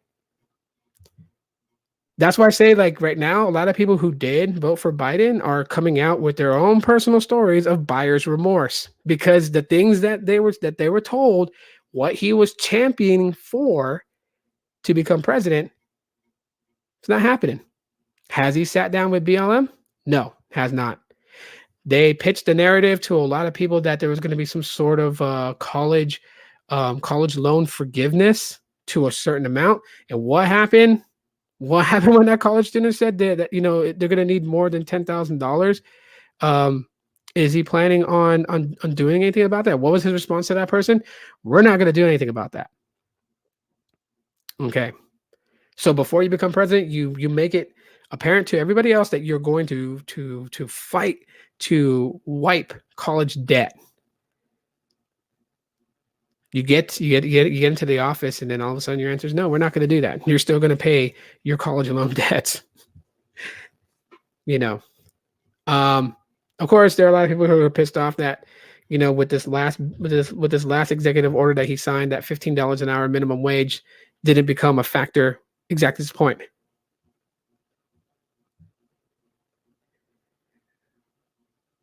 I'll disagree with you on that, Michael. No, he wasn't trying to run our whole country by himself without listening to his staff. As a matter of fact, he listened to a lot of staff, like Kayleigh McEnany. Listened to her quite a bit. Vice President, what the hell is his name? Pence. He listened to them. Well, if you're talking about that, he didn't listen to Fauci directly. He didn't listen to, first of all, who the hell is going to listen to Nancy Pelosi? I'm sorry, nutcase. Who's going to listen to AOC? The woman who literally just told everybody that in her Green New Deal, she wanted to eradicate cows because they fart. Her and her Green New Deal believe that we can just ground all air traffic and we're going to build bridges. And then when people ask her, well, how are you going to get to Hawaii? We'll build a bridge to Hawaii. Really? That's your idea? Put a bridge across the ocean going towards Hawaii? Yeah, where are you going to set up gas stations for when people run out of gas on that one? Oh, free housing. We're going to give everyone free housing. Everyone's going to live for free. But where and why? And where's the money going to come from? I still will always laugh at her whole thing. Oh, we'll just tax the tippy tops. The tippy tops, 1%ers, we're going to tax them. When the tippy tops 1%er leave the country and denounce their citizenship, who becomes the tippy tops? The people underneath them. Okay, so when the billionaires go, now the millionaires are the tippy tops. But what happens if they take a cue from the billionaires and they decide, I'm giving up my American citizenship to be an Australian citizen? Then who is the tippy tops? Oh, the people that make six figures become the tippy tops. We're going to tax the fuck out of them to pay for everything else, right? But then the six-figure people take a cue from the millionaires and the billionaires, and they say, hey, fuck y'all. And they close up shop and they go. Then who's the tippy tops? You. So the people that you were agreeing to tax is actually taxing yourself to pay for this shit. Oh, good job. See, it's the same thing like the $15 an hour minimum wage thing. Everyone's like, yeah, we need a living wage. We're living in a poverty wage. I get it. People need to pay their bills. I'm not against that. I am for that. But you are sadly mistaken that Walmart is going to pay you $15 an hour to cashier, to check out people's items and total their pricing, take money, make change, give them a receipt, and wish them a nice day. Have you noticed that Walmart's used to have all their lanes open? This was like back in 2005, 2004, because I used to work for Walmart then. I was a cart pusher. And my ex-girlfriend was one of the cashiers. And they used to have all lanes open. Now look at today that minimum wage has gone up. How many lanes are open at Walmart? Maybe like 6 or 7. And what has taken those places? Self-checkout. And the same can be experienced. Latrell is being very vocal on Twitter about it. He freaking hates that McDonald's has self-checkout and Taco Bell has self-checkout. And this is what I'm trying to say. So you bring up $15 an hour, try 2 lanes. There are some places where only 1 lane is open. But you Yeah, soon there will be no cashiers. Soon there will be no cashiers. That is the whole point. So even if current president signed an executive order to raise minimum wage effectively for all 50 states to be $15 an hour, everyone's going to jump for joy. And who wouldn't? But then you're going to report to work and you're going to be happy with that big smile on your face because you know you're going to get paid more. You're getting paid 10, 25 an hour. Now you're getting paid 15 bucks an hour. And what you don't know is upper management is talking to store manager, talking to assistant store manager, talking to department manager, and they're saying, guys, look, this is what's happening. This is what's coming from the major CEOs. We got to downsize. So front end department, you need to pick out your 3 or 2 best cashiers, and the other 10 of them, we're cutting them. They're getting axed. Pink slip. You're going away. Same at McDonald's, same as everywhere else. The system is set up to fail. Wages go up, the cost of goods and services go up. And your current president you like supports that. Because, hey, like Luttrell was telling me, like, you know, he'll protest to these big corporations, but who backs the big corporations? Well, of course, the government backs them. Why? Well, because former board members become lobbyists, and so they make dirty deals with the government. Like, hey, you got this bill that you're trying to write, and you're trying to get it passed in the House, and you know what? That bill can use some help from people that I know. But this is what I want you to add into the bill, because this is what would help Walmart and Target out. Yeah, you're just going to add this line here and add this there in your bill. And you know what? And I will push to help you get it passed. Quid pro quo between big corporations and government. And it happens all the time. If you never know what a lobbyist is, you now know what they are. You know, but do you like cashiers to work for $10 an hour and similar? I'd like for cashiers to have a job. This is where I will really debate you on, Coffee. I would rather have someone be able to say, I'm going to work, than someone saying, I'm going to work and get to work and then get told by their big corporations such as Walmart, hey, we had to downsize and we can only keep 2 cashiers since we are adding more self-checkout lanes. So here you go. Here's your pink slip. You're being let go. See, I'm not against people making money.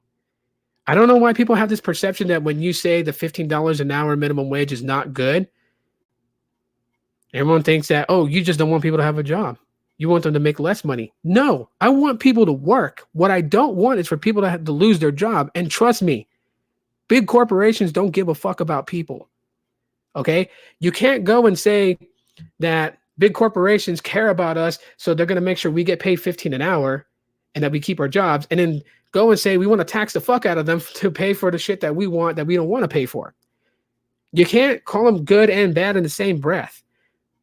Corporations don't give a fuck about people. They never do. What they care about is bringing in the money. Bringing in the money. Now, what's the best way to not disperse that money back out? Having a job don't mean a shit if you can't live off of it. So what you're saying is, by all means, because this is going to happen, okay? Anyone can tell me otherwise. I'll tell you straight out, this is how it's going to happen because it's already happening here.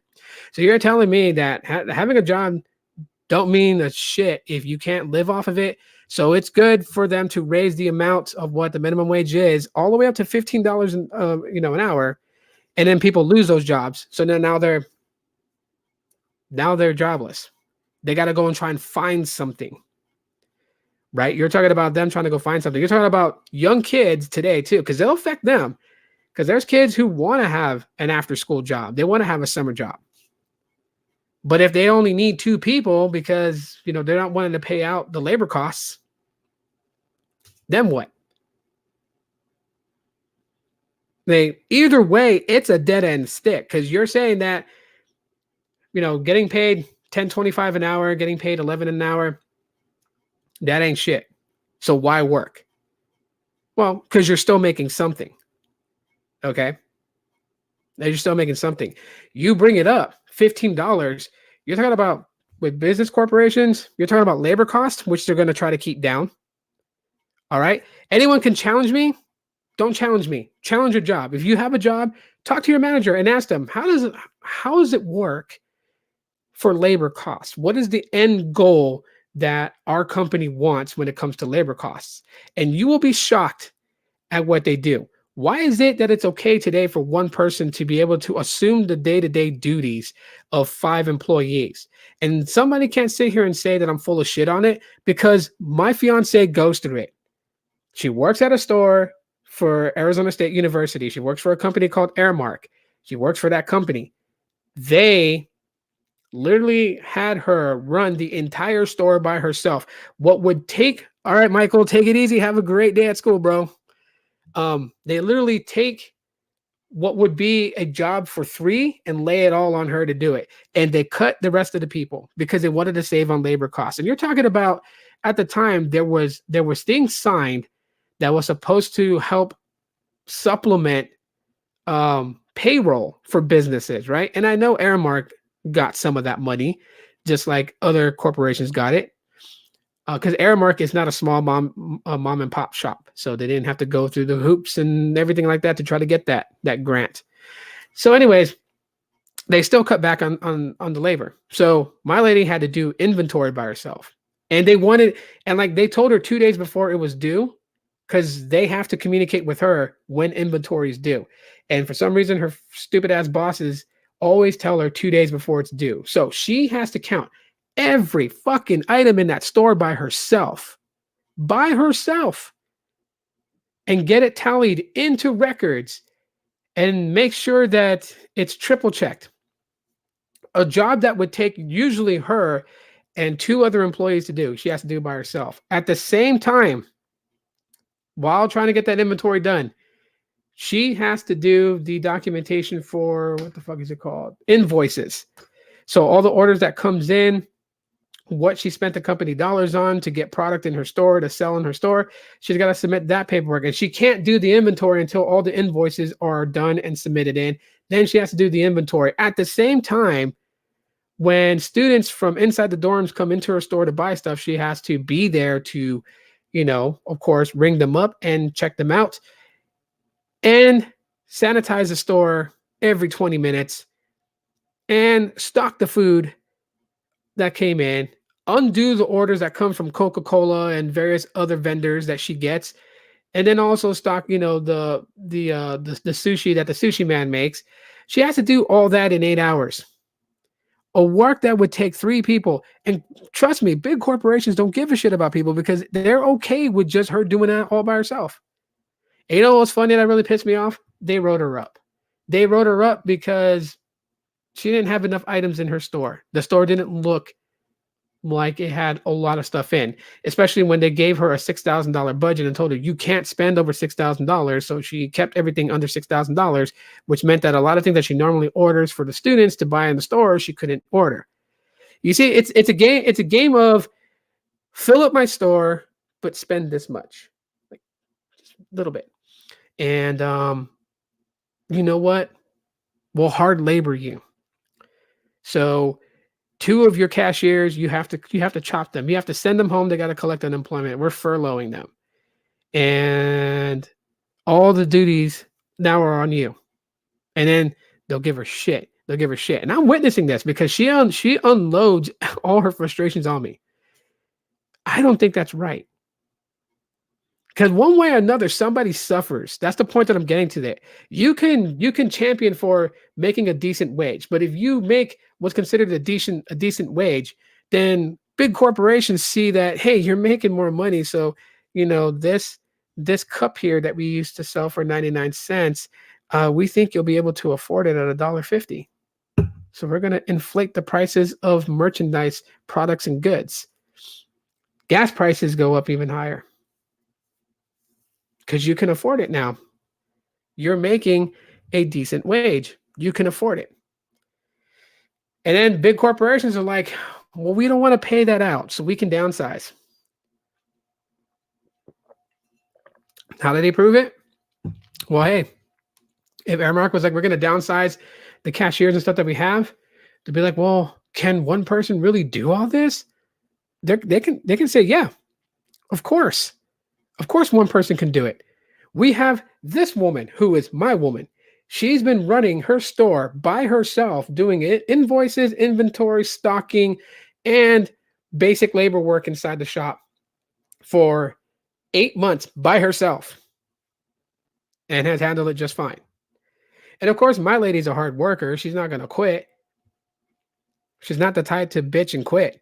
She's the type of making suggestions to try to change. So, yes, these days, any job that you work is the job for 3 laid on your shoulders per person. They will put as much responsibilities on one person if it helps benefit to keep their labor costs at a certain amount. So they're not going over the labor costs. So they have some sort of profit that they can put in their pockets. Because what major corporations such as Walmart wants to give all their profits away? No, they don't. Where are the areas that they can make cuts in? We're talking about labor costs. How many employees you have? You have 21 cash registers. So you have 21 cashiers, but can 3 of them run it and you can just fire the rest? Of course you can. You're just putting more loads of stress on those 3, but hey, why the fuck do you care? You want profit.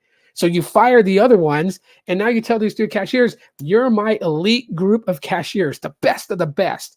So hang in there, because we got you. Exactly. So what's the point then of capitalism? To not make the everyday people alive?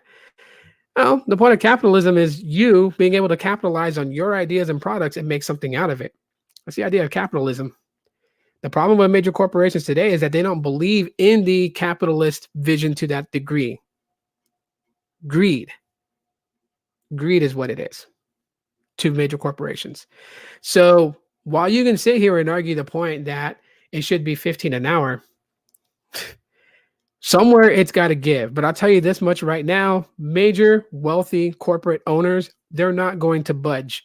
They're not going to back off and say, okay, we're going to take a major pay cut so you can make a decent wage. No, it's not. And it's not going to happen. It's a game of cat and mouse that runs circle and circle and circle all the time. You can spin it. You can put it into politics and say it's conservatism, it's liberalist, it's this, it's that, it's left, it's right, it's whatever. It's just another cycle of bullshit that goes over and over and over again. Because the determining factor in all of this, and you don't have to be a politician and you don't have to be on the political side, but the determining factor to all this is just one word, and it's called greed. And that's that word that exists. And it doesn't matter what type of government you have, greed will always play the part in it. Because there's always somebody that wants. You don't believe me on it? People have heard of like the one world government, right? Because there is people out there who want to run the whole fucking world.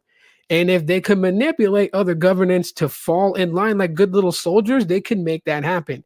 Now, I'm not saying that they are trying to make it happen. They might be. I don't dig too deep into those types of things. But I will say this. Greed is setting everybody. It's setting everybody. Sorry to say, even I'm a greedy person. Because if I had $20,000 right now, I had a choice of spending that on my family or spending it on a complete stranger. Would I give half of that money away to a complete stranger? No, I'm going to spend it all on my family. What would people call me? Oh, you're a fucking greedy bastard. Well, of course, it's greed to everybody else because I don't want to spend it. That's how corporations look at it as. You guys want me to spend my money on you? You want me to give my money back to you? Like, yeah, the whole hamster wheel cycle is to collect as much money in from the public and feed a little bit back out to the public. Enough for them to come back and spend it there again, but not enough for them to decide to walk away and have options. It's the whole point. So eventually you run out of gas doing that. Eventually. That's the way the company is. It's not fair, but large companies get away with that. They get away with it because government allows it.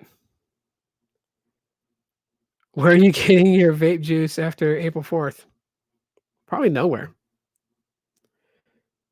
I am wrong. Okay, we'll agree to disagree there. Corporations would make shit if there wasn't for workers. But see, that's the thing. You'll always find workers. Okay, this is one of the things that like a lot of people got mad at Trump for, right? I personally thought it was a good thing where he brought jobs back to the United States. See, what happens when people bitched here years and years ago in the United States when they're like, we're not making a decent wage. And people thought, well, you know what? Fuck them. I'm going to stop working. I'm going to start working for them. If they don't have me building their number 2 pencils, who the fuck's going to do it? So what happened? Well, those companies were like, hey, guess what? We're outsourcing. Yeah, we're outsourcing. Number 2 lead pencils aren't going to be made here in America anymore. Well, who's making them? China. Okay. So now you're taking your job practices overseas. You're going against taxations that are being placed on it if you were taxed here versus being taxed from things being brought in. You're finding loopholes to import in, and you're doing cheap labor. And I'm wrong again for saying that. Bro, I live here in America. I see it. See, the thing about it is that you and I have 2 different views. We come from 2 different countries, but one thing I will tell you is that you hear what you hear about the United States from your end. You're not living here. And I'm sorry if I sound like an asshole, but I'll be direct. You're not living here to see it with your own eyes. Just like I can't tell you what your country does because I don't live there. You can tell me. Like, what if I was to say that you guys all ate Twinkies every day at 6:30 p.m.? Of course, you'll tell me I'm wrong. And then I'll tell you, no, you're wrong because I saw on the news that people in your country eat Twinkies. But only you would know that fact because you live there. I live here. We see jobs shift and being given out to other countries to do. They outsource it. I work in a call center industry. I worked for Sprint. A lot of our customer service used to be here in the United States. What happened when people kind of got sick and tired of the pay for the type of shit that they took on the job? Because that's what literally happened. They looked at it, they're like, I get screamed at by people every day. I get yelled at for these billing errors, and you're only paying me this much. I'm not doing it. So what do? Well, the Philippines took it. They outsourced the customer care to the Philippines. They outsourced the customer care to India. They outsourced the customer care to freaking China. So what happened? Now customer care here wasn't the thing. So what did they do? They raised our wage. What do you mean they raised your wage? I'm talking about general things, not just the USA. I'm talking about the USA because that's where I live in. I'm not talking about the world. What other countries do is their business. I don't give a fuck what other countries do. That's their business. Whatever your political leaders do, that's for you guys. But what irks me is what happens here in the US because it affects. And then it's always misleading. Our government here loves to fucking pull the sheet from right under us, Coffee. They really do. They like to bullshit us with, I'm going to fight for you because you're Latino, or I'm going to fight for you because you're Asian and this. They play upon our weaknesses. And then the moment they get elected into the office, we're like, hey, so what happened about, talking about doing these things for people here in the country? Yeah, we're not talking about it. We get it done. We get it done to us all the time. Going back to work now. Have a great day too. All right, Gene, take it easy, man. I am wrong again. Wrong about what? You're making it sound like every country lives on another planet. Like it's not all connected. No, I'm just not talking about the ethic business that connects countries together because I know they all have business dealings, right?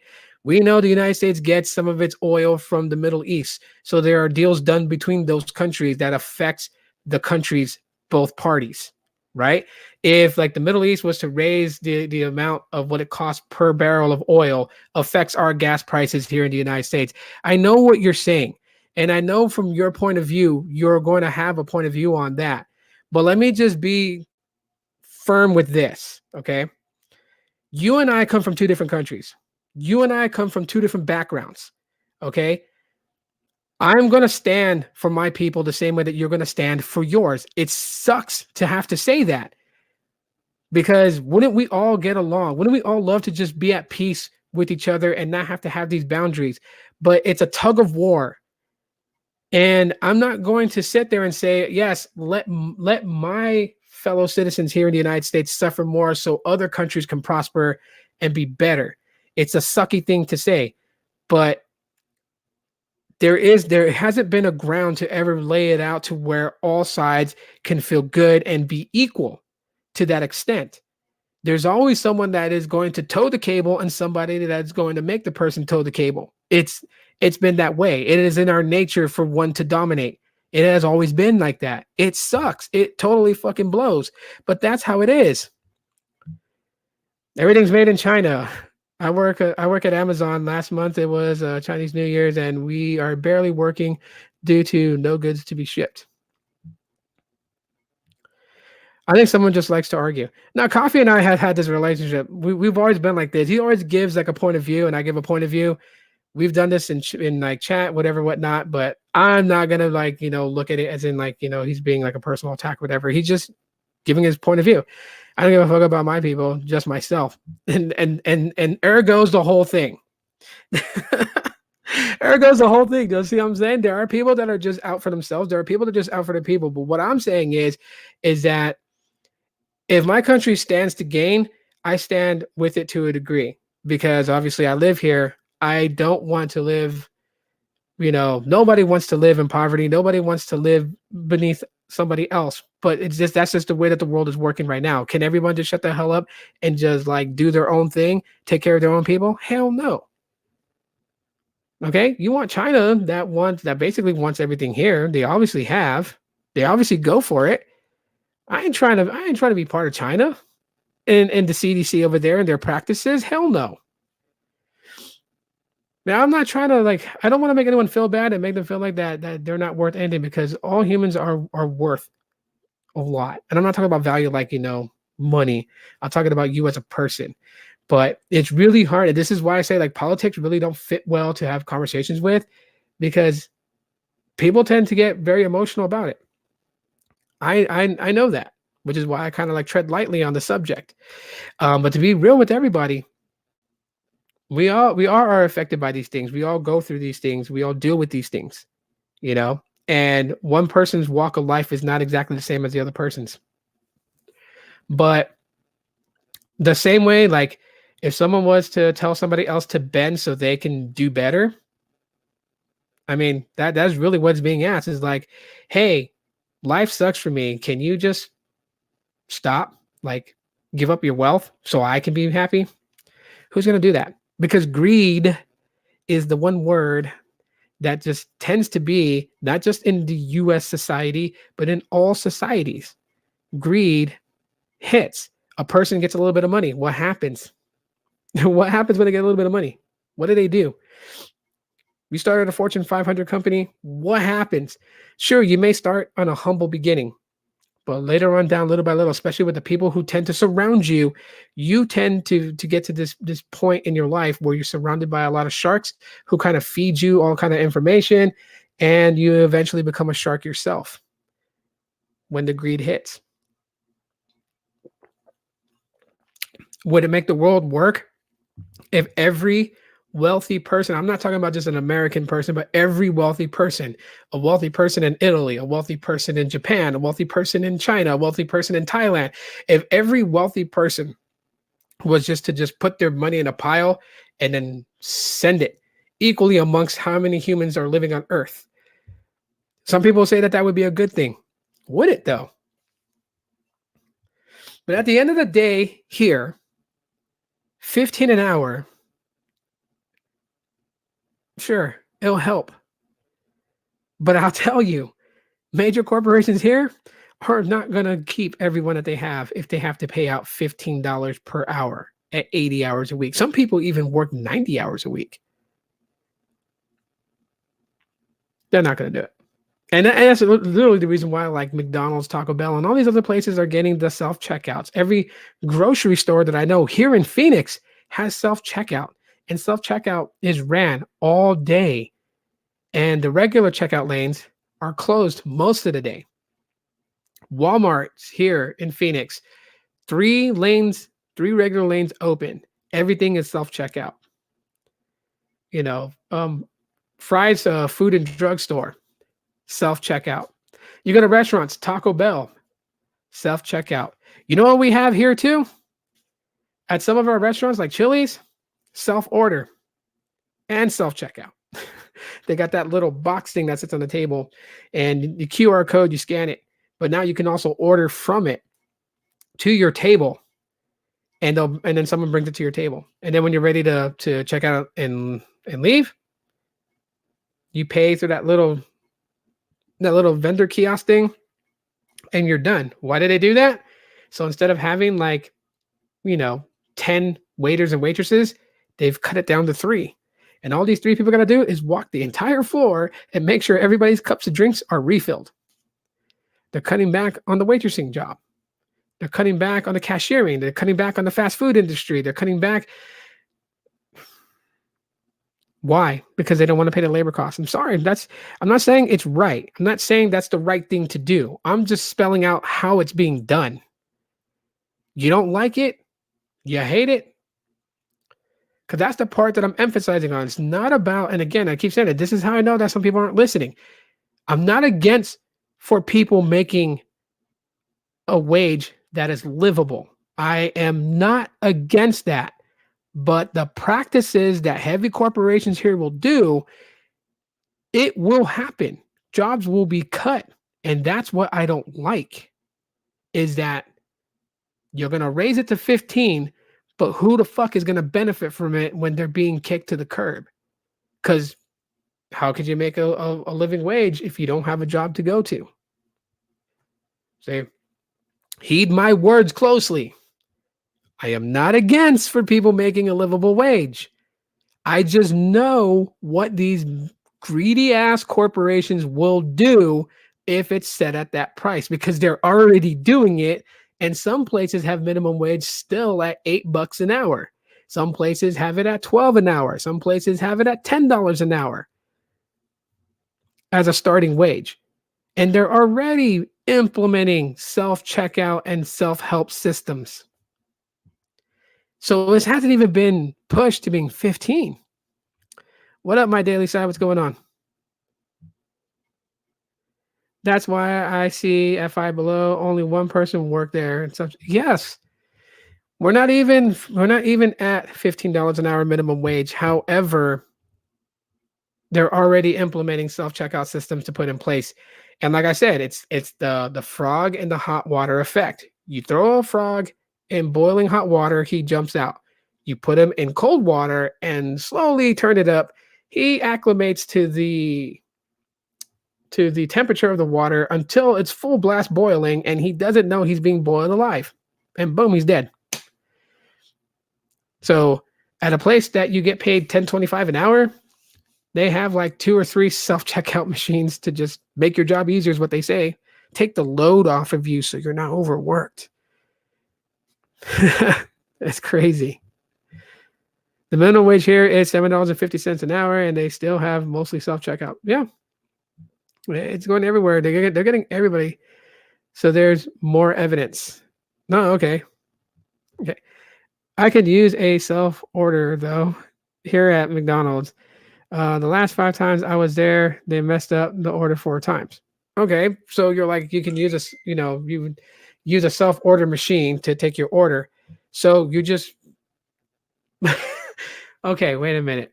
So you want people to make a livable wage, but you would rather use a self machine so that person doesn't have a job to make the livable wage. Do you see the irony in that? I'm just curious to know if you see the irony there, because I don't understand that's where I think we kind of get lost in each other's thought process. See, I want people to make 15 an hour. I just don't want them to lose their job so they can make the $15 an hour. You said you would rather use a self-checkout machine because it won't mess your order up. So does that mean that you're okay with no, I know it really happened. I'm not saying it didn't happen. I'm just saying that but because like you said, the self-order machine would have alleviated the stress of having them fuck up your order. So, but then that means that there won't be people working there to make that wage. I mean, I'm taking your thing and I'm bringing it here to the US, and I'm thinking about it here. So more people using self-checkout means no people working the front end. So that's like easily, you take the 3 different shifts that they would be working. It's easily 9 people put out of work. 3, 6, 9. The morning shift, 3 cash registers at McDonald's. the lunch rush, 3 people come in and work that, and then the night crew, 3 people. That's 9 people put out of work. Do you see what I mean? Because I mean, what was the whole thing? 9 people put out of work. Why? Because we have 5 self-ordering machines here that can do it. You touch the screen, you touch what you want, you minus the pickles, minus the mayonnaise if you don't like it. You do what you gotta do to make your burger or chicken sandwich, and you submit your order. You grab the little number thing that's on the side of it, and you put the number that it is. If you're number 56, and you take that and you go and you sit down at a table and you put the number where they can see it, and someone walks your order out to you. I mean, and by the way, they can still mess your order up because they don't have robots building the burgers yet.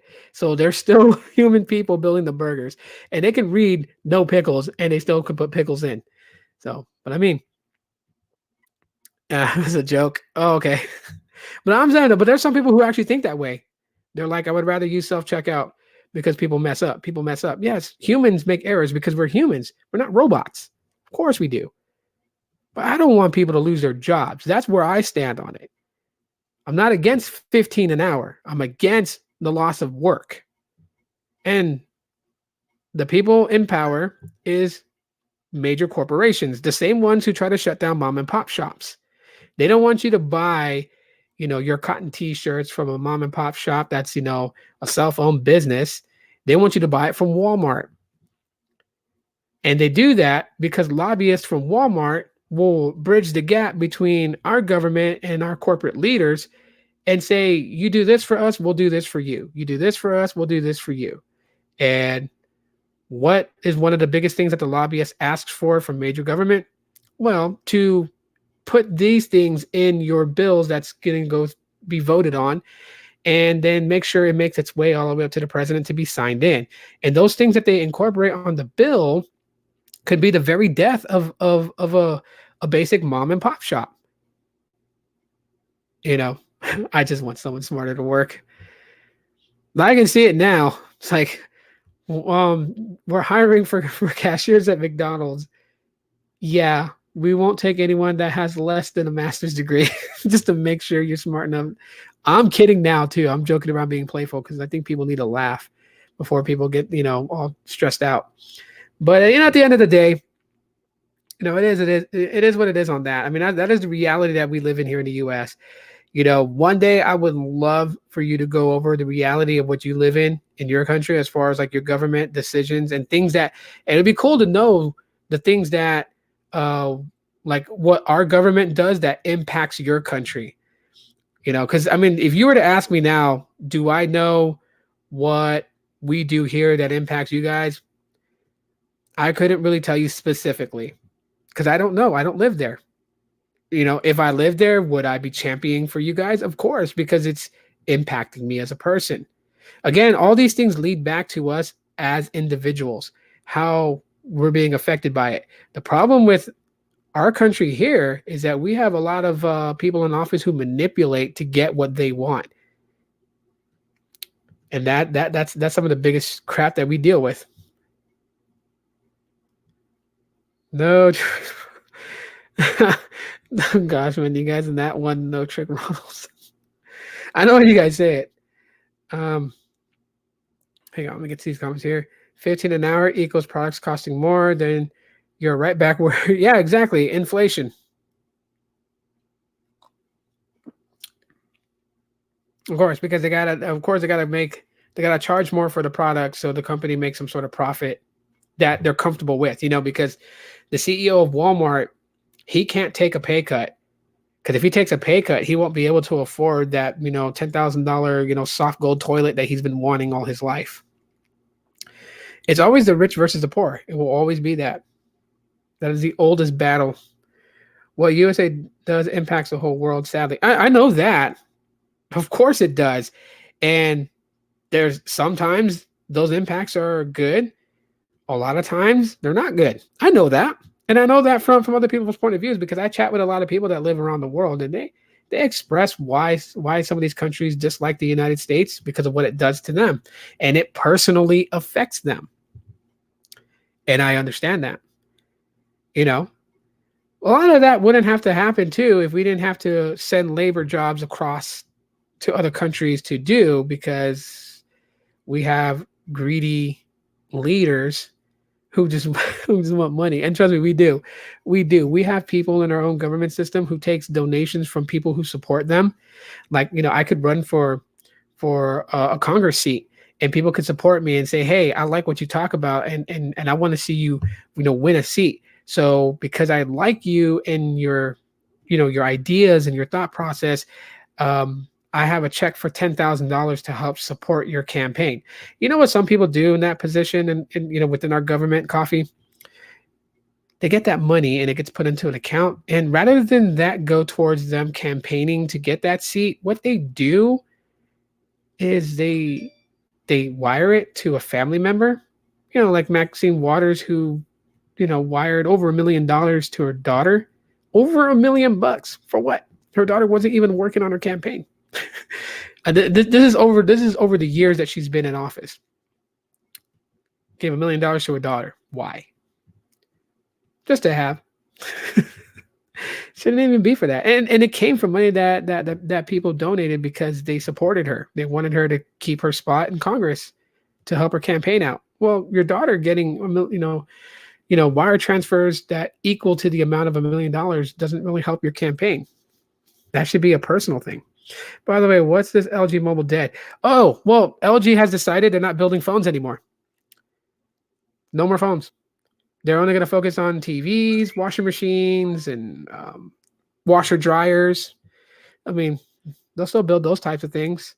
But if you're expecting another LG V series, an LG G series, an LG Chicken Wing, an LG Velvet series, LG Optimus, LG Volt, or LG X Charge, or whatever other series they have, don't expect them anymore. LG is literally thrown in the towel. They're no longer going to compete against Samsung and Motorola and all these other companies because they're not making phones anymore. Sad to say it. The only reason I care about politics is because I hate them. It's safe to say that you can't trust any politician. I don't trust Republicans. I don't trust conservatives. I don't trust liberals. I don't trust Democrats. I don't trust progressive Democrats. I don't trust left leaning. I don't trust right leaning, because they all have their personal agendas. Oh wow, that's huge news. But yeah, I don't think I saw anyone with an LG phone. LG just hasn't really been that relevant in a long time. They really just haven't. I mean, when was the last time you seen the LG G series? The last time I heard of the LG G series was the G8 with the it'll read your veins to unlock your phone, and you can do this motion to adjust, higher or lower the volume on things, or interact with it in that way that you would just twist something. You had one LG KP500. Yeah. Yeah, I mean, LG's out the dark with that. So, before I close this off, because it is a 2-hour live stream today, so yeah, Godzilla versus Kong is right around the corner, and I'm ready to actually see that movie. Really, really, really, really. So you guys can be expecting a live stream next week sometime, talking about the movie after watching it. Again, oh wait, before I close it out, Max Lee. How many of you guys follow him on Twitter? Because the other day when I was in Vegas, Max Lee posted a series of videos. They're not there anymore.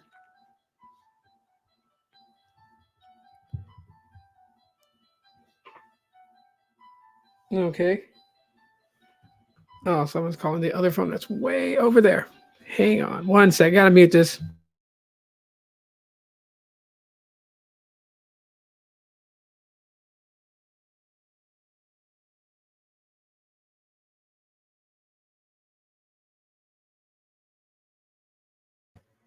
I do that for YouTube dings me for that, for the ringtone. But anyways, Max Lee and what he's dealing with YouTube. For those people who probably caught it, y'all probably caught what he said. He was really, really pissed off on YouTube. I understand why. And he put a series of videos, and it kind of sucked to hear what he had to say on the matter because one of his last statements was that he's considering, or he said he was going to do it. He was going to delete every video he has on his YouTube channel because he does not want YouTube making money off his videos, and he is done with YouTube. And it's really sad to hear that because I have made it mentioned before that Max is a pillar in the tech community. He is a pillar in the tech community. You know, I have nothing but respect for the guy. He's been doing it for so many years. And you know, in what he said in his videos, by right, he has a reason to kind of be pissed off. I mean, all the changes that YouTube has done, relying on an algorithm to push people's stuff, you know, it kind of you know, it's like it's kind of unfair. I mean, I can relate to where he's coming from on things because you know he used to talk a lot about rooting Android phones and flashing custom ROMs, and then talking about Android and you know his dislike for iPhones, and then you know, he tried different things, you know, like the reason I found his channel actually was because I was hungry for a Korean dish called bibimbap, which is mixed rice. You mix it with like meat and sauce and you know eggs and whatever. You just mix it all together, right? It comes in a bowl, all the ingredients separated, and your whole thing is to mix it. And it's really good. It's delicious. If you've never had bibimbap, try it. If you go to a Korean restaurant and they have it on the menu, try it. It's really good. But he was showing people how to make that at home. And then I was like, oh, this is really cool. So he's like he's like a cooking YouTube channel. So I clicked on his channel to see all his videos. And I'm like, whoa, wait a minute. So he's like into the thing that I like. He talks about rooting and installing custom ROMs for Android phones and stuff. I'm like, oh, cool. So I subscribed to him. And man, that was way back in like 2011. Trump's making his own media platform. Yeah, I'm hearing people talking about that. So we'll probably get into that topic another time. But yeah, you know, it's really sad to see where he's coming from or how he feels at this point right now, because I feel the same way. You know, I was doing videos about custom ROMs on the Galaxy S2, Epic 4G Touch, and all those other ones. Hang on one sec.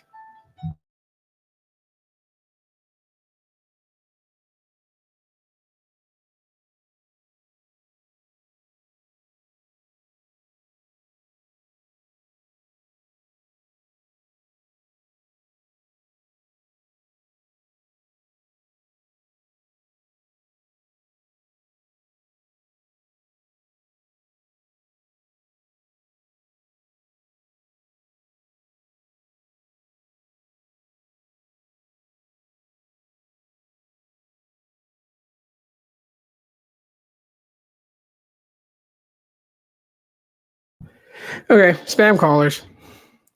Why couldn't it actually just be spam calling, like actual spam? I like to eat spam. Some people think it's disgusting. Hey, you know, everyone's entitled to their own opinions.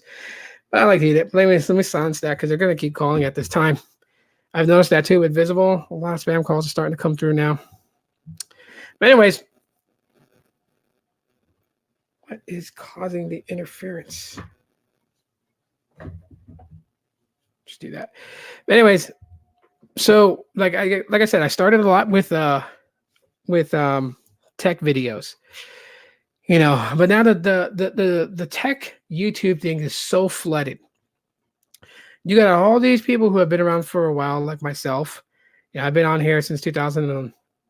Well, this channel since 2011. I had like 2 other channels before that. I just did the dumb thing where like when people didn't like my videos, I just deleted the channel instead of just continuing on with it, whether they liked it or not, and just kept moving. And then finally with this channel, I just stuck with it and stayed with it no matter what. And it's at where it's at nowadays. But it was always about tech. And a lot of people are now in this. So you have a lot of the old timers like Marquez Brown Lee. You have, Max Lee. You have, what's his name? Flossie Carter. You have a lot of these big names that have been around for a long time and have amassed a great amount of people who follow them. You have me. I call ourselves the underdogs. We're like trying to get our own little space of YouTube. But now you have all these, like young kids coming in and like, I can, do YouTube and talk about tech and I'm not saying that they shouldn't come in here and do it. I'm just saying that the tech area is flooded. See, everybody wanted to be a YouTube sensation before, so they were all doing skits and stuff like that, comical skits, actual serious, like, dramatic focal point skits. Whatever. People were into that. People were trying to launch their music career with YouTube because Justin Bieber did it, and they were like really there. So on the tech side of things, there wasn't a lot of people here. There were a lot of, like we weren't a tiny community, but we had a good amount of people in here, enough to where people can get different perspectives from different people. Um, Now it's not like that. It's flooded, absolutely flooded. And so, me personally, like, like I said, I'm in YouTube retirement because I felt like that I have exhausted my line in the tech space, and now I just want to openly talk to people, talk about tech still, talk about comic books, toys, movies, music, whatever I feel like in that day, but not just be rounded to one thing. So what has happened to my channel? Well, the algorithm has deemed me to not be good at all. Um, because they can't figure out what I'm about. Because some days I'll talk about tech, some days it'll be about movies, some days it'll be about a personal vlog, some days it'll be about, toys. YouTube's algorithm thinks I'm a fool, and it hates me. Like, the algorithm hates me because it's like, yo, Tito, can you stick to one fucking thing so I can promote you? And I'm just like, I don't want to stick to just one thing anymore. What if like a 15-year-old kid who's good at video editing decides to talk about tech and wants to talk about smartphones? Should he have to be held down just because I want to keep my little spot here? You know what I mean? Because again, it's really, really flooded. The tech space is flooded as hell. It's super flooded. My channel is good. I appreciate that. But the tech space is really flooded. So I want to give other people a chance to come in and showcase what they can do. Maybe they're more entertaining. Maybe they can do something maybe they bring a whole different perspective that nobody has thought, like a thought process that nobody has ever considered into this, that will change the game. It's not that much about content. It's about luck as well, too. Yeah, it is. It is. And those things play a factor. But, hearing Max break down the way that he did really, really, really made me feel like, like there's another person out there who knows what I'm going through. See, I felt the same way for a time. I felt like just putting down my channel. I really did. And I was that frustrated, like, Jesus, like, I just don't want to talk about mobile phones all the time. I want to talk about other things that I'm interested in, because obviously you'll hear how interested I am in it by the way that I'm expressing myself. And I just felt like that, like, nope, you started off with tech, you better finish it with tech. And I felt roped into just doing it if I wanted, like, my videos have not always received 1,000 views per video, but some of my not in my earliest, but some of my videos where it was only really about tech, you'll notice I had like over 100 views, over 200 views, over 500 views. And that was fine. Now I'm lucky if I get close to 100. Some days I get 70 views. Some days I get, 80 views. Some days I'll get over 100 views. Some days I only get 50 views. You know what I mean? And when you look at the analytics, for someone who has almost close to 11,200 subscribers, because I keep sitting at that part, because every time I get to 11,200, the next day, for some reason, like 4 subscribers are gone.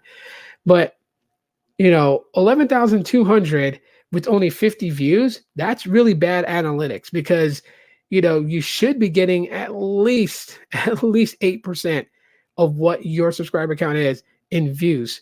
At least 10% is fine. You know what I mean? So, like, if I got 11,000, then 110 views would be around that point. I'm not even getting that. I'm getting below that. So, and the reason why I worry about it is not for the money. I don't give a shit really about the AdSense. I've told people the money I make from AdSense is the money I give to my kids. But what I'm worried about is because of that new policy that YouTube implemented. If they find your channel to not be viable, they can cancel you. They can just close your channel out. So all my work that I've done, that are videos still up for people to see if they have those phones and they want help from it, and all the live streaming that I've done with the different subjects that I talked about, will all be wiped off existence, because you have to be viable to be on YouTube. You have to be viable, or they'll cut you.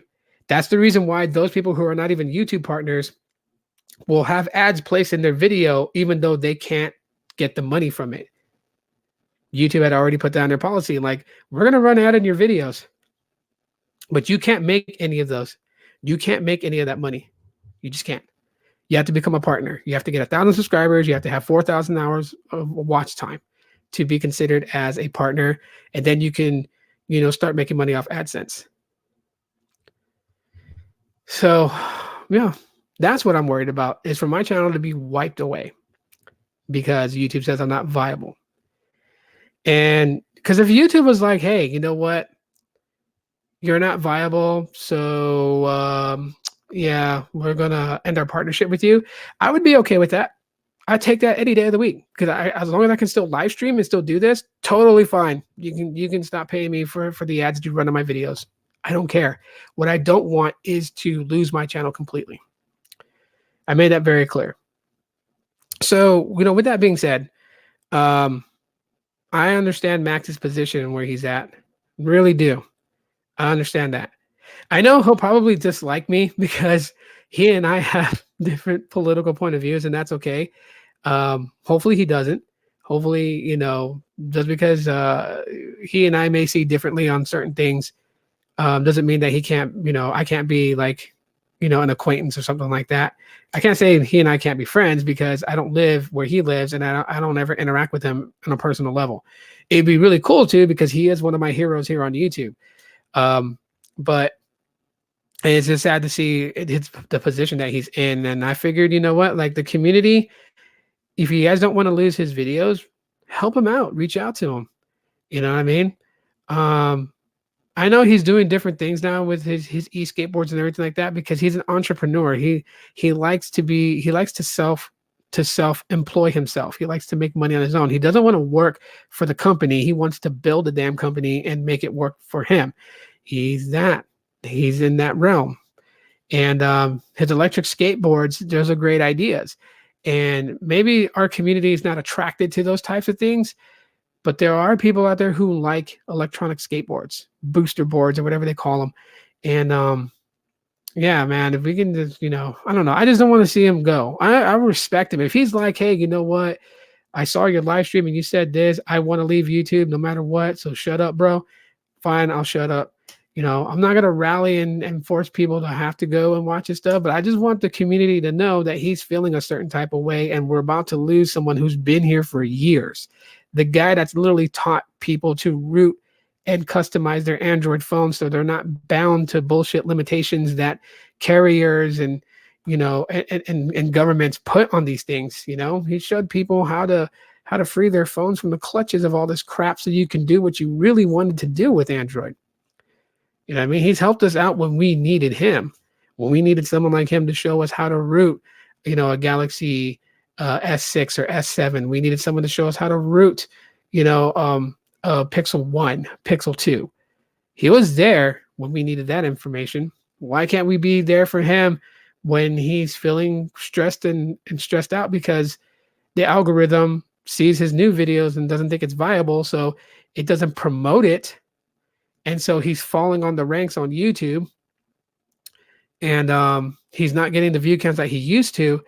And his whole business is suffering. High on Android is his business and it's suffering. I figured, you know what? I know how he feels. If I can help, I can help. And this is one of the ways that I know how that I can help. I watch all his videos, his Z skateboard videos, his Android videos.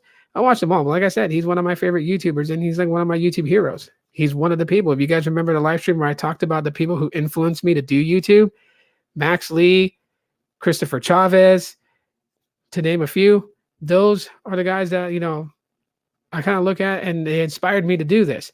Chris Chavez doesn't do YouTube anymore. The last time we ever seen him on a live stream was for Fandroid, and then he left Fandroid. So now he's not even making YouTube videos anymore talking about Android or iOS or any of that stuff, any of that sorts. Sucks. I asked him if he was ever going to come back and do it. He gave me the cliche answer. Who knows? Maybe.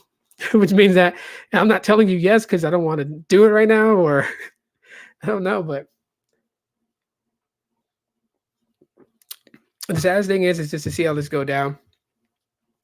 YouTube is not easy. It is hard as fuck. It really is.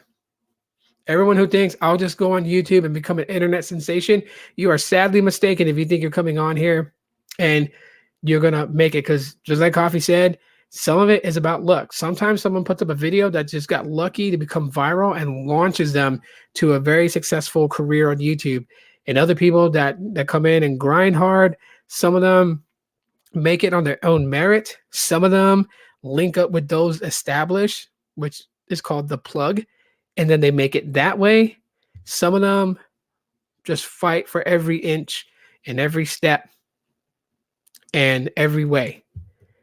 And they just, no matter what happens, they just keep going forward. Doesn't matter if everyone laughs at them. Doesn't matter if everyone says they're shit, they're crap, or whatever. Don't matter. They just keep walking. That's my lane. I own that shit. But yeah, it's a tough world out there. It's a tough world when it comes to the YouTube thing, and it sucks to see somebody actually be that impacted by YouTube. So I would say, you know what? Maybe it's like some kind words, maybe to remind Max, just how much the community appreciates everything that he's done, and advocate for him to YouTube. Don't let the algorithm beat him. Shit, we can beat the algorithm if we all watch his videos. And I'm talking about like a lot of the people in the community. If we go and we check out his videos and we drop likes on his videos and we drop a comment to show engagement, activity, people liking it, he'll get back to where he was. And who knows? It would be nice to have Max like deeply in the conversation in the community with everybody. It would be cool to just be able to pick his brain. And to know, of course, he's not going to give all his secrets away that makes him successful, but it would be really nice to not even just fuck the technology and everything, push that to the side, just to know him as a person. It'd be really cool. It'd be really cool. I mean, like, one of the people I do want to meet is him. I would really like to meet him and just, spend like an hour or 2 hour conversation, over coffee, not soju, because, I don't want to get drunk. I don't think I can handle soju like he does, but just to hang out with him and just to talk about life, talk about whatever. It doesn't fucking matter, but it'd be cool to meet him. Just like it'd be cool for me to meet Sneed the same way. I want to meet Sneed before, whatever happens 10 years from now. Yeah, I want to meet Chris Chavez. He's in California, but I don't know. It's kind of hard, to like say, hey, I think you're a cool person and you want to hang out with me. It's kind of weird. That'd be like really weird. Just like Chris Perillo. Like, I would love to meet Chris Perillo one day and just, talk Star Wars, pick his brain about all this. And, it'd be cool to meet those guys. So anyways, that's all that I have for you guys today. Really long podcast. Yeah, about 2 hours and 20 minutes long. Wow, this is dope. Thank you guys for those that came in and hung out with me. And like, listen, let me say this about the whole political talk thing, because some people just tend to get very sensitive. Let me say this to you guys. I am the type of person where I don't care what side of the political table you are on. Doesn't matter. And whether you agree with me or disagree with me, it's fine. You don't have to agree with what I see. That is what's called freedom, for you to make up your own thoughts and to live by your own code. You do as you do. But I will never cancel somebody just because they thought differently from me. And I hope that you wouldn't cancel me just because I think differently from you. But if you must, because your feelings are hurt, I understand. All right. Take it easy, everybody. You guys be cool, be blessed. I love you guys very much. And I'll see you guys tomorrow. But until then, peace.